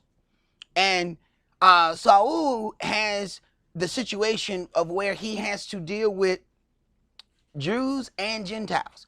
So in certain parts, he's teaching one of those individuals or one of those groups, and he has to differentiate when he's doing that. And so much, in fact, that when he went back to Jerusalem, they said, hey, this that one that teaches all the Jews who are amongst the Gentiles to forsake the law. Because the Jews had to do way more than the Gentiles. So they automatically assumed that he had been teaching them against the law. Hey, man, they were ready to do something to him. So as he have these different people in the room, these different ethnic groups, he has to make sure that they know the difference in how they were to attain unto salvation. Exodus chapter 29, and let's start that at verse 1. And this is the thing that you shall do unto them to hallow them, to minister unto me in the priest's office. Take one young bullock and 2 rams without blemish, and unleavened bread, and cakes unleavened tempered with oil, and wafers unleavened anointed with oil. Of wheaten flour shall you make them. And you shall put them into one basket, and bring them in the basket with the bullock and the 2 rams. And Aaron and his sons you shall bring unto the door of the tabernacle of the congregation, and shall wash them with water. Once again, remember that whole thing when we were talking about cleanliness is next to godliness. You find out that they washed before all of these things. But we're going to get into that too. Go ahead. And you shall take the garments and put upon Aaron the coat, and the robe of the ephod, and the breastplate, and gird him with the curious girdle of the ephod. And you shall put the mitre upon his head. You shall put the mitre upon his head. This is the order for the high priest. He shall be covered because it is that symbol of obedience. See, a man is one thing. A priest is something altogether different. Where is your authority? Who are you in authority to? The woman is in authority under the man. The man is under authority to Yahweh our Elohim, if he understands that the entire nation of Israel was set to be a kingdom of priests. Go ahead. And put the holy crown upon the mitre. Then shall you take the anointing oil and pour it upon his head and anoint him. And you shall bring his sons and put coats upon them. Right. So they have to be covered in certain apparel. Go ahead. And you shall gird them with girdles, Aaron and his sons, and put the bonnets on them. Bonnets is another head covering. So you have a head covering for the high priest. You have a different head covering for the underpriest. So you would be able to look at someone's head covering and know what status they had in the priesthood. Go ahead. And the priest's office shall be theirs for a perpetual statute, and you shall consecrate Aaron and his sons. All right, now let's go to Exodus chapter 40. So then what we ought to start getting out of this then, as we look at any holy thing, it has a covering.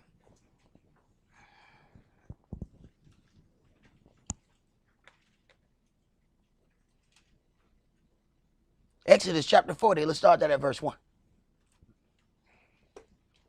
And Yahweh spake unto Moshe, saying, On the first day of the first month shall you set up the tabernacle of the tent of the congregation, and you shall put therein the ark of the testimony, and cover the ark with the veil.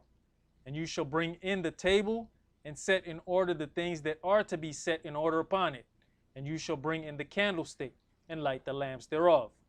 And you shall set the altar of gold for the incense before the ark of the testimony, and put the hanging of the door to the tabernacle. And you shall set the altar of the burnt offering before the door of the tabernacle of the tent of the congregation. And you shall set the laver between the tent of the congregation and the altar, and shall put water therein. And you shall set up the court round about, and hang up the hanging at the court gate. And you shall take the anointing oil, and anoint the tabernacle, and all that is therein, and shall hallow it, and all the vessels thereof, and it shall be holy.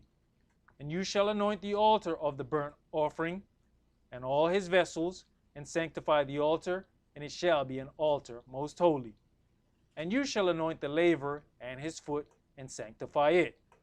And you shall bring Aaron and his sons onto the door of the tabernacle of the congregation, and wash them with water. Once again, we're seeing these ordinances about these washings. So when we hear those statements, cleanliness is next to godliness, understand what it is they're talking about. There's a laver, which is a sink, if you will, a place for them to wash before they go to do Yahweh's business. So understand the spiritual part of the foot washing that Yahshua performed. When you connect that to all of the things that are happening into the priesthood, you understand that that was a big deal. Go ahead. And you shall put upon Aaron the holy garments, and anoint him, and sanctify him, that he may minister unto me in the priest's office. You know, one of the things that people really make their journey for in Passover is, you know, to take part in the body and the blood, and that's, you know, coming up to the altar and doing those things. And, you know, one of the things that they really should be making that trip for is the foot wash. Yahshua said, do you even understand what I've done to you? See, the parts that we look at the deepest, you have to understand how much sin we have tread upon. And having this foot washing, and he says, these things that I've done to you, you should do for one another. So when we make the trip, a lot of times, people are picturing the one thing that happens at the altar. It's a whole nother very important part that's happening in another room that we don't really list that as a memorable thing. And that foot washing is quite important. There was no work done without them being washed. Go ahead. Exodus chapter 40 and verse 14. And you shall bring his sons and clothe them with coats, and you shall anoint them, as you did anoint their father, that they may minister unto me in the priest's office. For their anointing shall surely be an everlasting priesthood throughout their generations. Thus did Moshe according to all that Yahweh commanded him, so did he. And it came to pass in the first month in the second year, on the first day of the month, that the tabernacle was reared up. And Moshe reared up the tabernacle, and fastened his sockets, and set up the boards thereof, and put in the bars thereof, and reared up his pillars. And he spread abroad the tent over the tabernacle, and put the covering of the tent above upon it, as Yahweh commanded Moshe.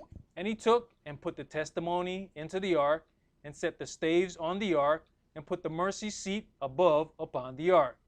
And he brought the ark into the tabernacle, and set up the veil of the covering, and covered the ark of the testimony, as Yahweh commanded Moshe. And he covered the ark of the testimony as Yahweh had commanded Moshe. Go ahead. And he put the table in the tent of the congregation upon the side of the tabernacle northward without the veil. And he set the bread in order upon it before Yahweh, as Yahweh commanded Moshe. And he put the candlestick in the tent of the congregation over against the table on the side of the tabernacle southward. And he lighted the lamps before Yahweh, as Yah commanded Moshe. And he put the golden altar in the tent of the congregation before the veil. And he burnt sweet incense thereon, as Yahweh commanded Moshe. And he set up the hanging at the door of the tabernacle. And he put the altar of burnt offering by the door of the tabernacle of the tent of the congregation, and offered upon it the burnt offering and the meat offering, as Yahweh commanded Moshe. And what you keep getting, each one of these things, you find the obedience of Moshe as he was commanded. As he was commanded. And what the irony is, the people constantly came at Moshe and said, you doing this, you doing that. All this stuff he has been instructed by Yahweh. Do understand that at some point, if you are given a certain charge by Yahweh, do understand that you will be made to bear the reproach of those that hate his law. And they're not going to come at you talking about Yahweh. They're going to come at you talking about you. Because people got sense enough, even a fool got sense enough to know not to pick a fight with Yahweh. They not just, saying, I really got a problem with Yahweh. No. That problem they're going to have with you. Because that looks like a much, easier fight. Go ahead. And he set the laver between the tent of the congregation and the altar, and put water there to wash withal. And Moshe and Aaron and his sons washed their hands and their feet thereat. When they went into the tent of the congregation. They washed their hands and their feet when they went into the tent of the congregation. Go ahead. And when they came near unto the altar, they washed, as Yahweh commanded Moshe. As Yahweh commanded Moshe. See, there's certain parts of things that we do, we don't understand why we're doing. Go ahead. And he reared up the court round about the tabernacle and the altar, and set up the hanging of the court gate. So Moshe finished the work. Then a cloud covered the tent of the congregation, and the glory of Yahweh filled the tabernacle. Now, pay attention. Verse 33, and he reared up the court round about the tabernacle and the altar, and set up the hanging of the court gate. So Moshe finished the work. He did everything as Yahweh commanded him. Now what happened? Verse 34, then a cloud covered the tent of the congregation, and the glory of Yahweh filled the tabernacle. When you finish your work, his work begins. We keep waiting for him. He was like, when you going to finish? Well, Yahweh, I'm waiting on you. He ain't waiting on me. You ain't finished your work. When you finish yours, then I start. I don't start. We don't work at the same time. Yeah. You working, I'm going to sit down. Then you sit down, I'm going to start working. But we're not going to be bumping into each other because you can't handle what I'm about to do. See, you even bump into me, you're going to like lose a whole side of your body. You don't need to be moving while I'm moving. Go ahead. And Moshe was not able to enter into the tent of the congregation because the cloud abode thereon, and the glory of Yah filled the tabernacle. And when the cloud was taken up from over the tabernacle, the children of Israel went onward in all their journeys. But if the cloud were not taken up, then they journeyed not till the day that it was taken up. Right. But what happened if they got to a place that they liked and they wanted to stay there longer? Oh, you move when the cloud move. You move when the fire move. When it move, you move. But see, we don't consider, hey, it was a long time that they ended up being out there. Some places was better than others. And what happened when Yahweh decided he wanted to move them, but they didn't want to move no more? Go ahead. For the cloud of Yahweh was upon the tabernacle by day, and fire was on it by night, in the sight of all the house of Israel throughout all their journeys. All right, let's go to, let's back up to Exodus 34. And let's read verses 27 through 35.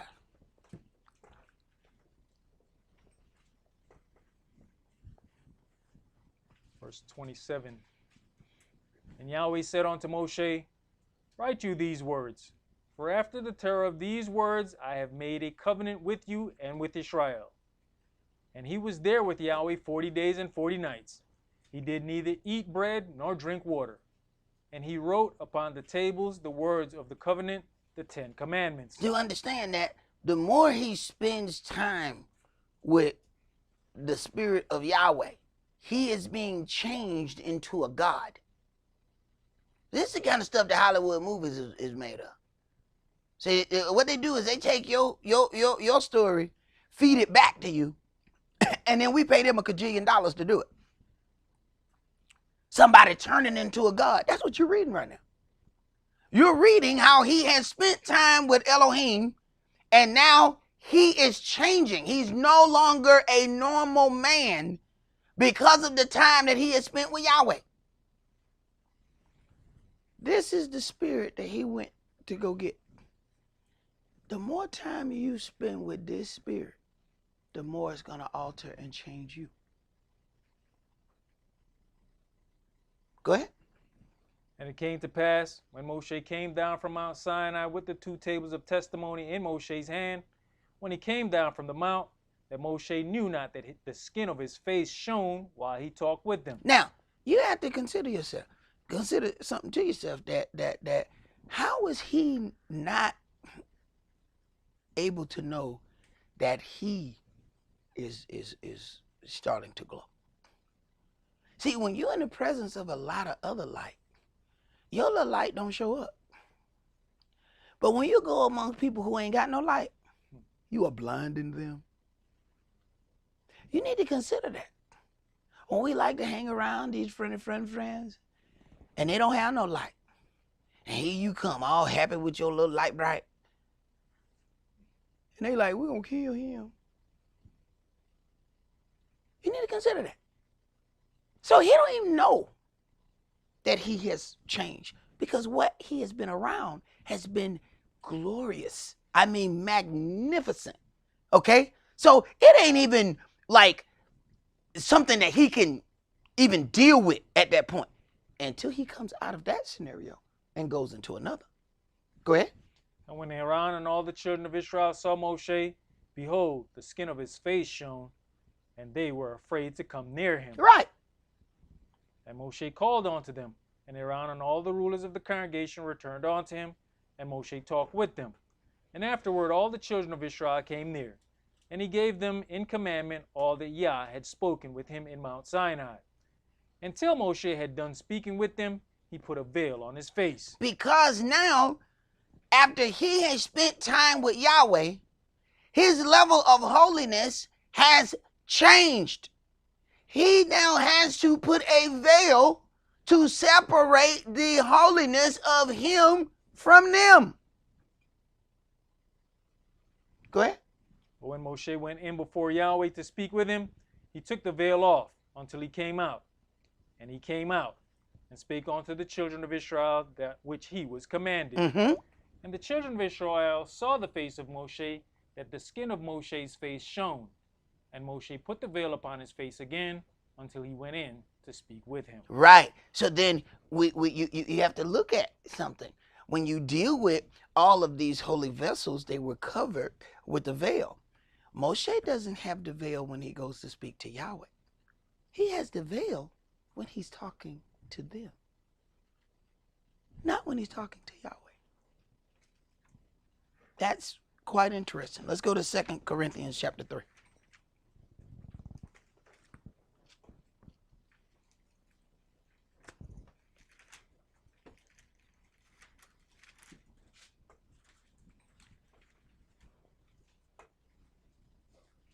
You know, earlier you mentioned about the whole of Israel being Yahweh's wife, and that's what we also see, the subjection of Moshe when he goes in onto Yah, removing his head covering only in the presence of his husband. See, a wife don't have to have her head covering on for her wife, for her husband when she in their house. See, but once anybody else come in that house, all that got to change. One visitor in the house and everything changes.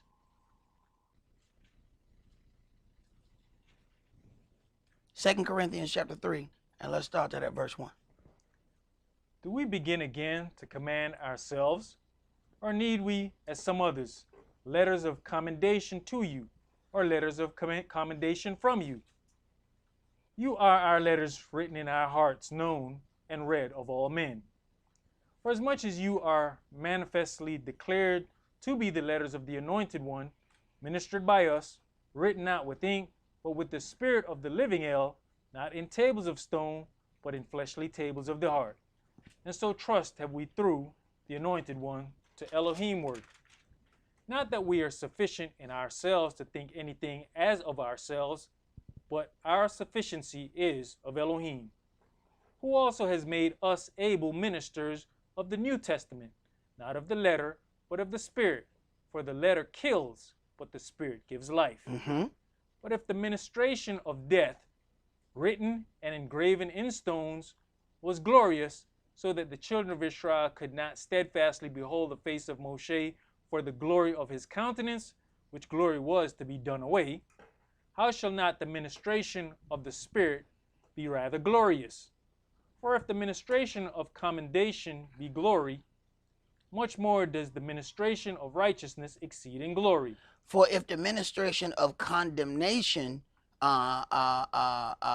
be glory, much more does the ministry of righteousness exceed in glory. Go ahead. For even that which was made glorious had no glory in this respect, by reason of the glory that excels. For if that which is done away was glorious, how much more that which remains is glorious? Seeing then that we have such hope, we use great plainness of speech, and not as Moshe, which put a veil over his face, that the children of Israel could not steadfastly look to the end of that which is abolished. But their minds were blinded, for until this day remains the same veil untaken away in the reading of the Old Testament, which veil is done away in Yahshua. Right. What they're dealing with, the veil, you had a separation in between holy things and the most holy things. Do understand there was a point that the other nations could not deal with any of this. I mean, so much, in fact, that if Israel knew that someone of another nation got too close to those holy things, that person and everybody that brought them, a life was in danger. Go ahead. But even unto this day, when Moshe is read, the veil is upon their heart. Nevertheless, when it shall turn to the Adonai, the veil shall be taken away. But even unto this day, when Moshe is read, the veil is upon their heart. Do they even read Moshe today? Go ahead. Now the Adonai is that Spirit, and where the Spirit of the Adonai is, there is liberty. But we all, with open face, beholding as in a glass the glory of the Adonai, are changed into the same image from glory to glory, even as by the Spirit of the Adonai. All right, let's go to Acts chapter 10.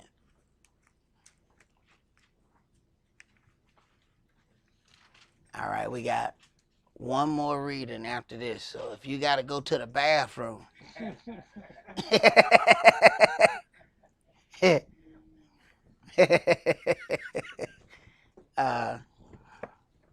Acts chapter 10, and we're going to start that at verse 1. There was a certain man in Caesarea called Cornelius, a centurion of the band called the Italian band, a devout man, and one that feared Elohim with all his house. He feared Elohim with all his house, but he's an Italian. This is Gentile. All right? Go ahead. Which gave much alms to the people and prayed to Elohim always. He gave much alms to the people, but there's not a opening for him to deal within the church of Elohim. This door has not been opened unto the Gentiles, yet he's giving offerings. He's doing all of this. He believes, even though his people are in rulership and in power, he then believes in the God of the people who are being ruled over. To some people, that's a little too much. If your God is so powerful, well, you under me. Go ahead. He saw in a vision, evidently about the 9th hour of the day, an angel of Elohim coming in to him and saying unto him, Cornelius. Now, this is after a devout man, one that feared Elohim with all his house. So he ordered his house in the right way, which gave much alms to the people and prayed to Elohim always. After some time of doing what he was supposed to do, now things start happening. Go ahead. And when he looked on him, he was afraid and said, What is it, Adonai? And he said unto him, Your prayers and your alms are come up for a memorial before Elohim. And now send men to Joppa and call for one Simeon, whose surname is Cephas. He lodges with one Simeon, a tanner, whose house is by the seaside. He shall tell you what you ought to do. Part of the whole thing about order is just as Yahweh opens and gives this Gentile this vision, he could have told the Gentile right then what he wanted him to do. But doing that in order, now he is sending him to somebody else so that he can also verify to them that Yahweh has done it. See, when you hear people say, I talked to the Lord last night. Oh, did they talk to anybody else verify that he talked to you? Did he go talk to somebody else and said that he talked to you? Yahweh taking care of his business. As he appears to one, he's already doing something else to verify this situation so it won't be. Imagine if the Italian himself just came. And y'all know us. The Italian come in. I talked to God last night. Good. Get the hell out of here. Man, we ain't trying to hear that. That's all you got? You talk to God? Why would he talk to you? You uncircumcised heathen. Come on, we ain't listening to him. Y'all taking care of his business. But when we see things given to us in certain levels by different individuals, do we then discount it? See, this is why Yahweh says, let there be 2 or more witnesses. Will we still listen to the testimony of 2 and 3 witnesses and still believe that it's a sham or a made-up thing? He's going out of his way to present another witness. Go ahead. And when the angel which spake unto Cornelius was departed, he called 2 of his household servants and a devout soldier of them that waited on him continually. And when he had declared all these things unto them, he sent them to Joppa. On the morrow, as they went on their journey and drew near unto the city, Cephas went up upon the housetop to pray about the 6th hour. So now Yahweh finna take care of the next level. All right, you go here. I'm going to take care of some stuff by the time this stuff goes down. Go ahead. And he became very hungry and would have eaten. But while they made ready, he fell into a trance and saw heaven open and a certain vessel descending onto him, as it had been a great sheet knit at the four corners and let down to the earth. Now, if you don't know no better, this is when the heathen tell you that pork chop just got blessed. This is when smothered and covered got holy. Me and one of my good friends at the time, boy, we got into it heavy right here. Because this was at the point where food was cleansed. I said, man, you need to go back and read that, brother. That ain't had nothing to do with food. He used food to deal with another situation. No, brother. As he has, the rib in his mouth, he's arguing with me how his rib is still holy. Read, brother. Wherein are all manner of four-footed beasts of the earth, and wild beasts, and creeping things, and fowls of the air. And there came a voice to him, Rise, Cephas, kill and eat. Now, if you stop right there, you really don't understand what's going on. And this is what people, you see that?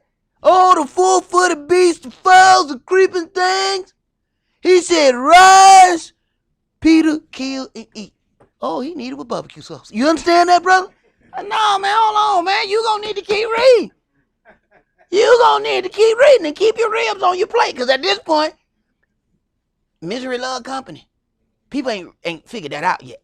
That this is why misery run from corner to corner trying to recruit everybody that they can. This is the point where the rib was then offered to me. You see that? He said, Rise, Peter, kill and eat. Here. No, keep your rib. Let's keep reading. Go ahead.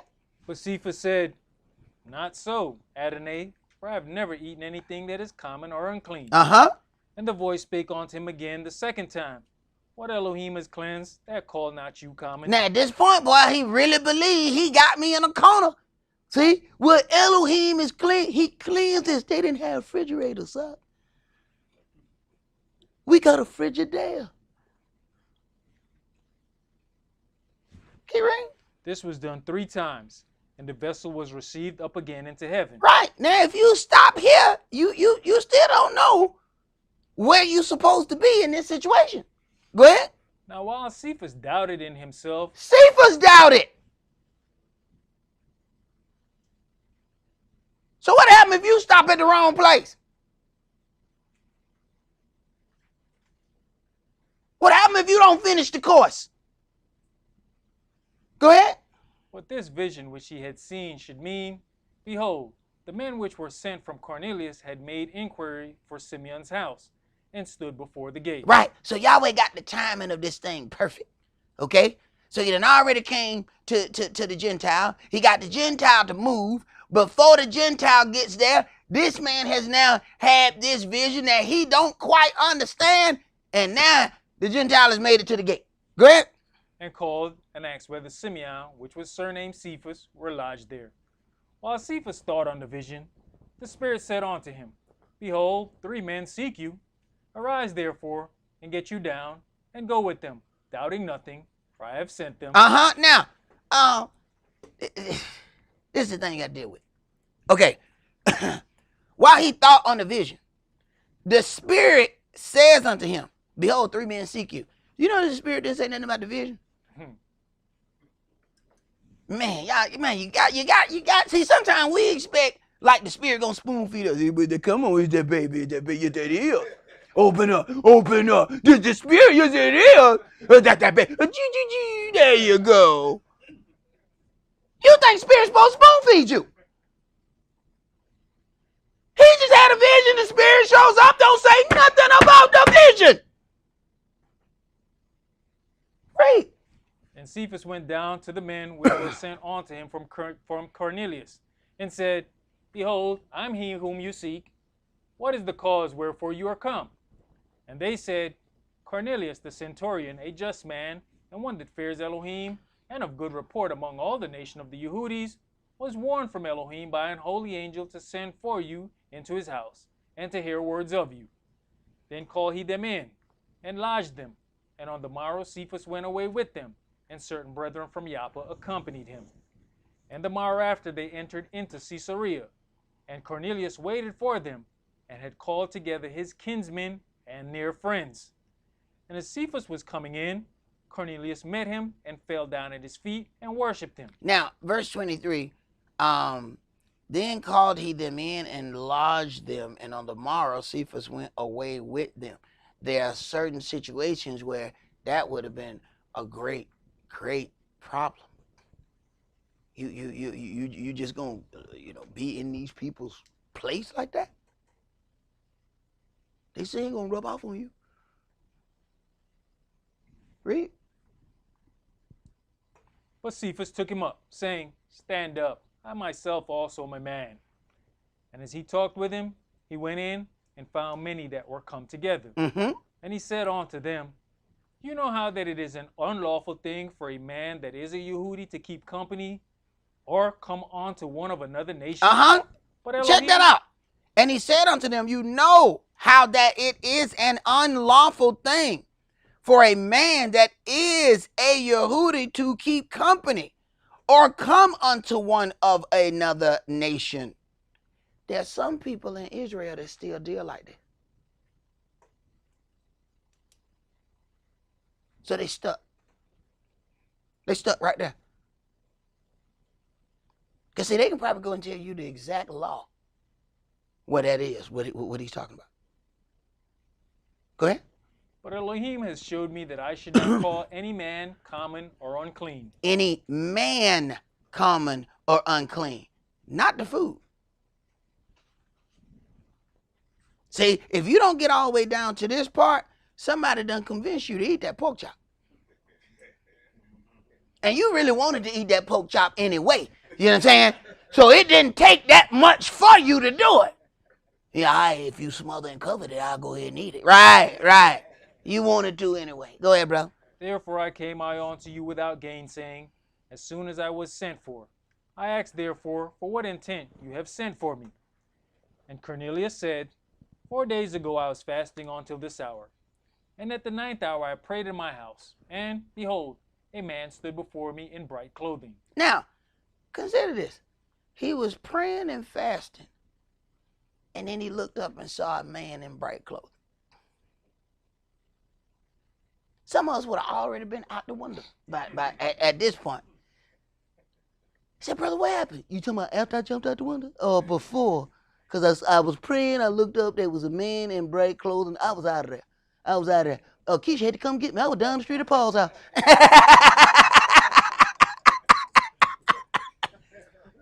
Go ahead. And said, Cornelius, your prayers is heard, and your alms are had in remembrance in the sight of Elohim. Send therefore to Joppa, and call hither Simeon, whose surname is Cephas. He is lodged in the house of one Simeon, a tanner by the seaside, who, when he comes, shall speak unto you. Immediately therefore I sent to you, and you have well done that you are come. Now therefore are we all here present before Elohim, to hear all things that are commanded you of Elohim.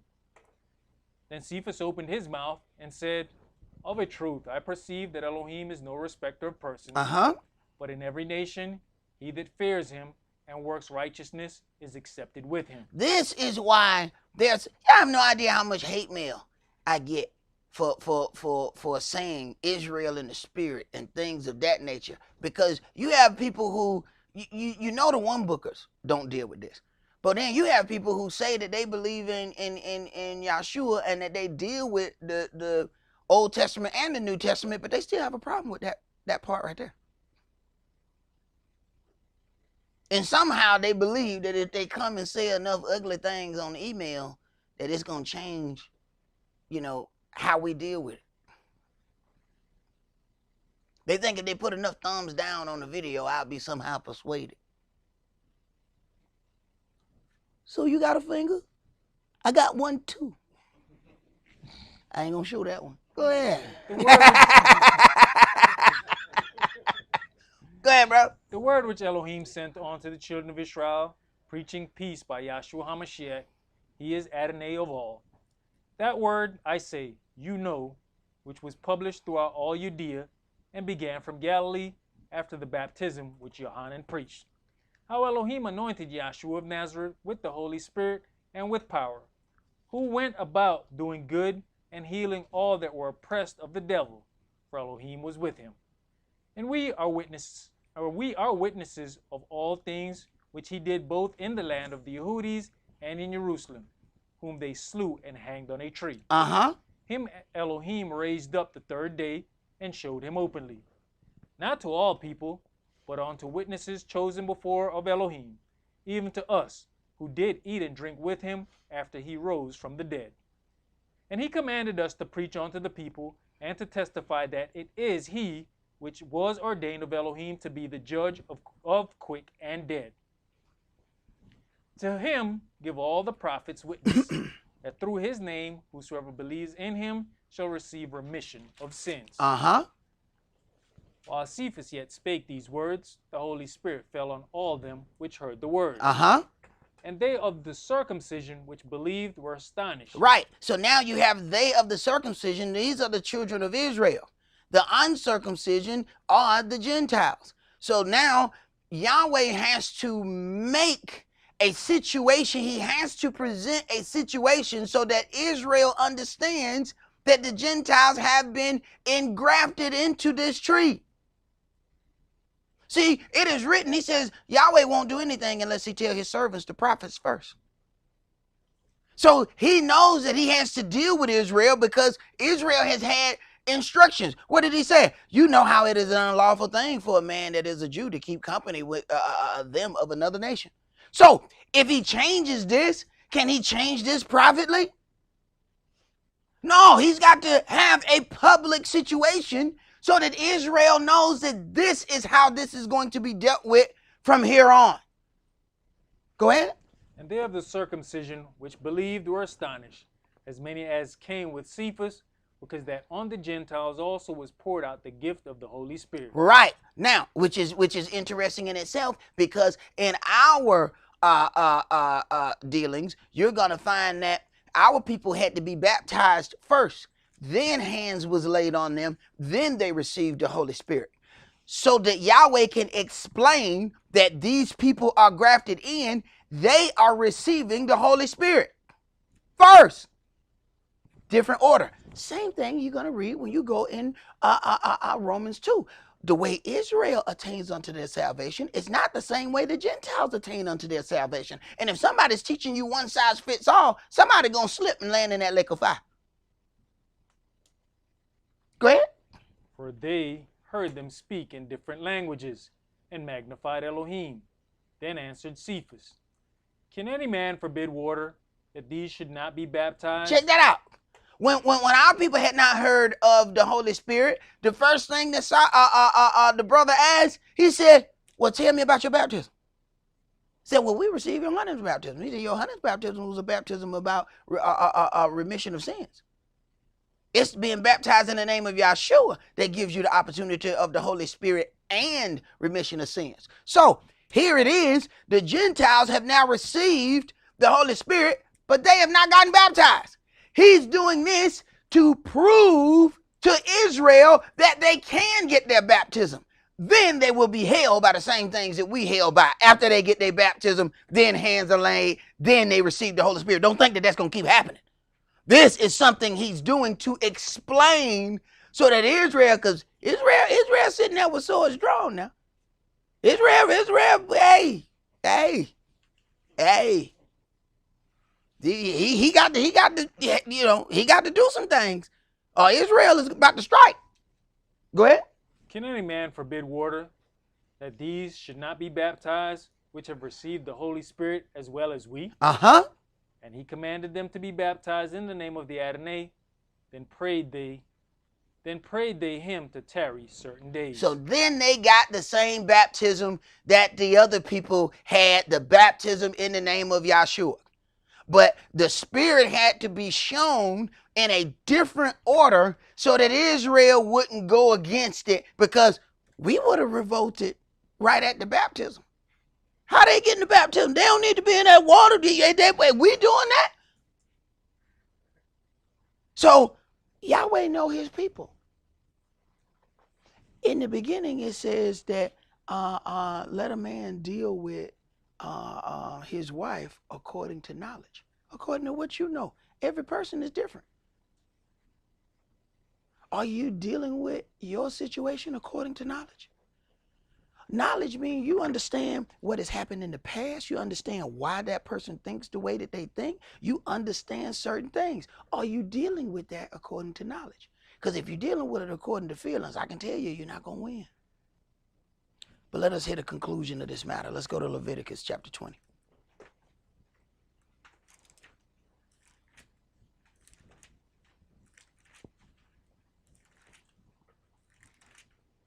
Leviticus chapter 20. And let's read verses 22 through 27.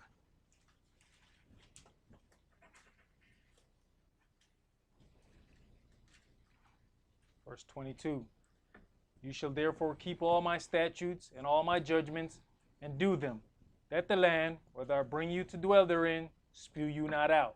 Mm-hmm. So if you don't do what you're supposed to do, my house gonna kick you out of it.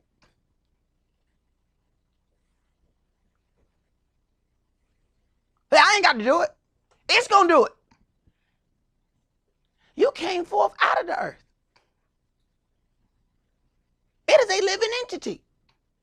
Everything you see, other than woman, came out of the earth. The woman came forth out of man. That's a living entity. You don't do what you're supposed to do in the land, that land get rid of you. Go ahead. And you shall not walk in the manner of the nations, which I cast out before you, for they committed all these things, and therefore I abhorred them. But I have said unto you, you shall inherit their land, and I'll give it unto you to possess it. You have to ask yourself, what if the Africans, because that's who had the land before us, what was Yahweh's covenant going to be with the Canaanites? Because Israel is called Canaan land. Canaan is the son of Ham. Ham means burnt black. So it was burnt black people that had that land before. What if they didn't get wicked? Where would we be? You have to wonder, what was his plans? Go ahead. A land that flows with milk and honey.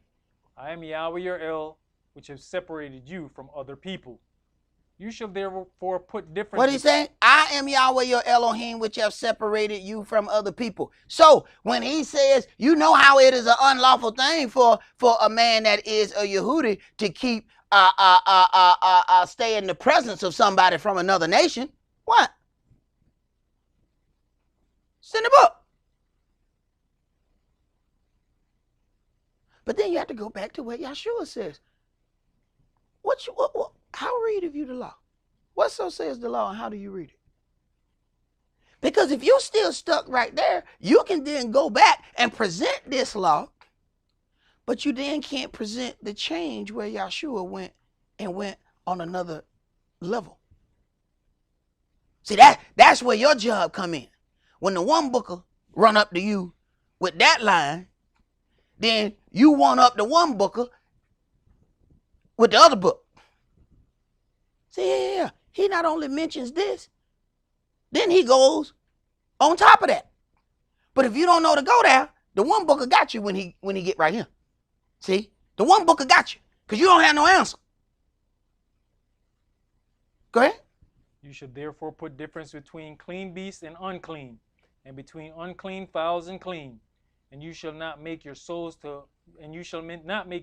abominable by beasts, or by fowl, or by any manner of living thing that creeps on the ground, which I have separated from you as unclean. Now, as you read that, then you have to consider the things that were going through Cephas' mind as he's getting this vision. Because the law of what he's supposed to do is also in his mind as he is receiving this vision. And he's like, not so. This vision don't agree with the law of my Elohim. Where did this thought come from? Is this the devil in here? Who helping me think these things? Am I tripping? Go ahead. And you shall be holy unto me, for I, Yahweh, am holy, and have severed you from other people, that you should be mine. I have separated you from other people, that you should be mine. You ought to be a peculiar treasure. We didn't even understand the power of being segregated. We were separated from other people. We didn't pick up their ways and all of those things the way we do now. Because we commingle with every group and every thought process. We keep everybody's holidays we don't even understand. We don't know nothing about St. Patrick, but we will be in all green when that day comes. I mean, we'll put on a little leprechaun hat and be talking, aye, where's me gold? You know, we don't know what the hell we talking about, man. We don't know. Even put on some of them Quaker shoes with the white socks, you know what I'm saying? We don't understand what that is, but we'll keep it. Go ahead. A man also or woman that has a familiar spirit, or that is a wizard, shall surely be put to death. They shall stone them with stones, their blood shall be upon them. Right, and the main part that we have to get out of that is you shall be holy, for I, Yahweh, your Elohim, is holy. And we understand that this separation between clean and unclean, holy and unholy, is a spiritual separation, not a situation of necessarily natural separation. But that is all that we're going to do for today. Remember the Sabbath to keep it holy. Shabbat Shalom.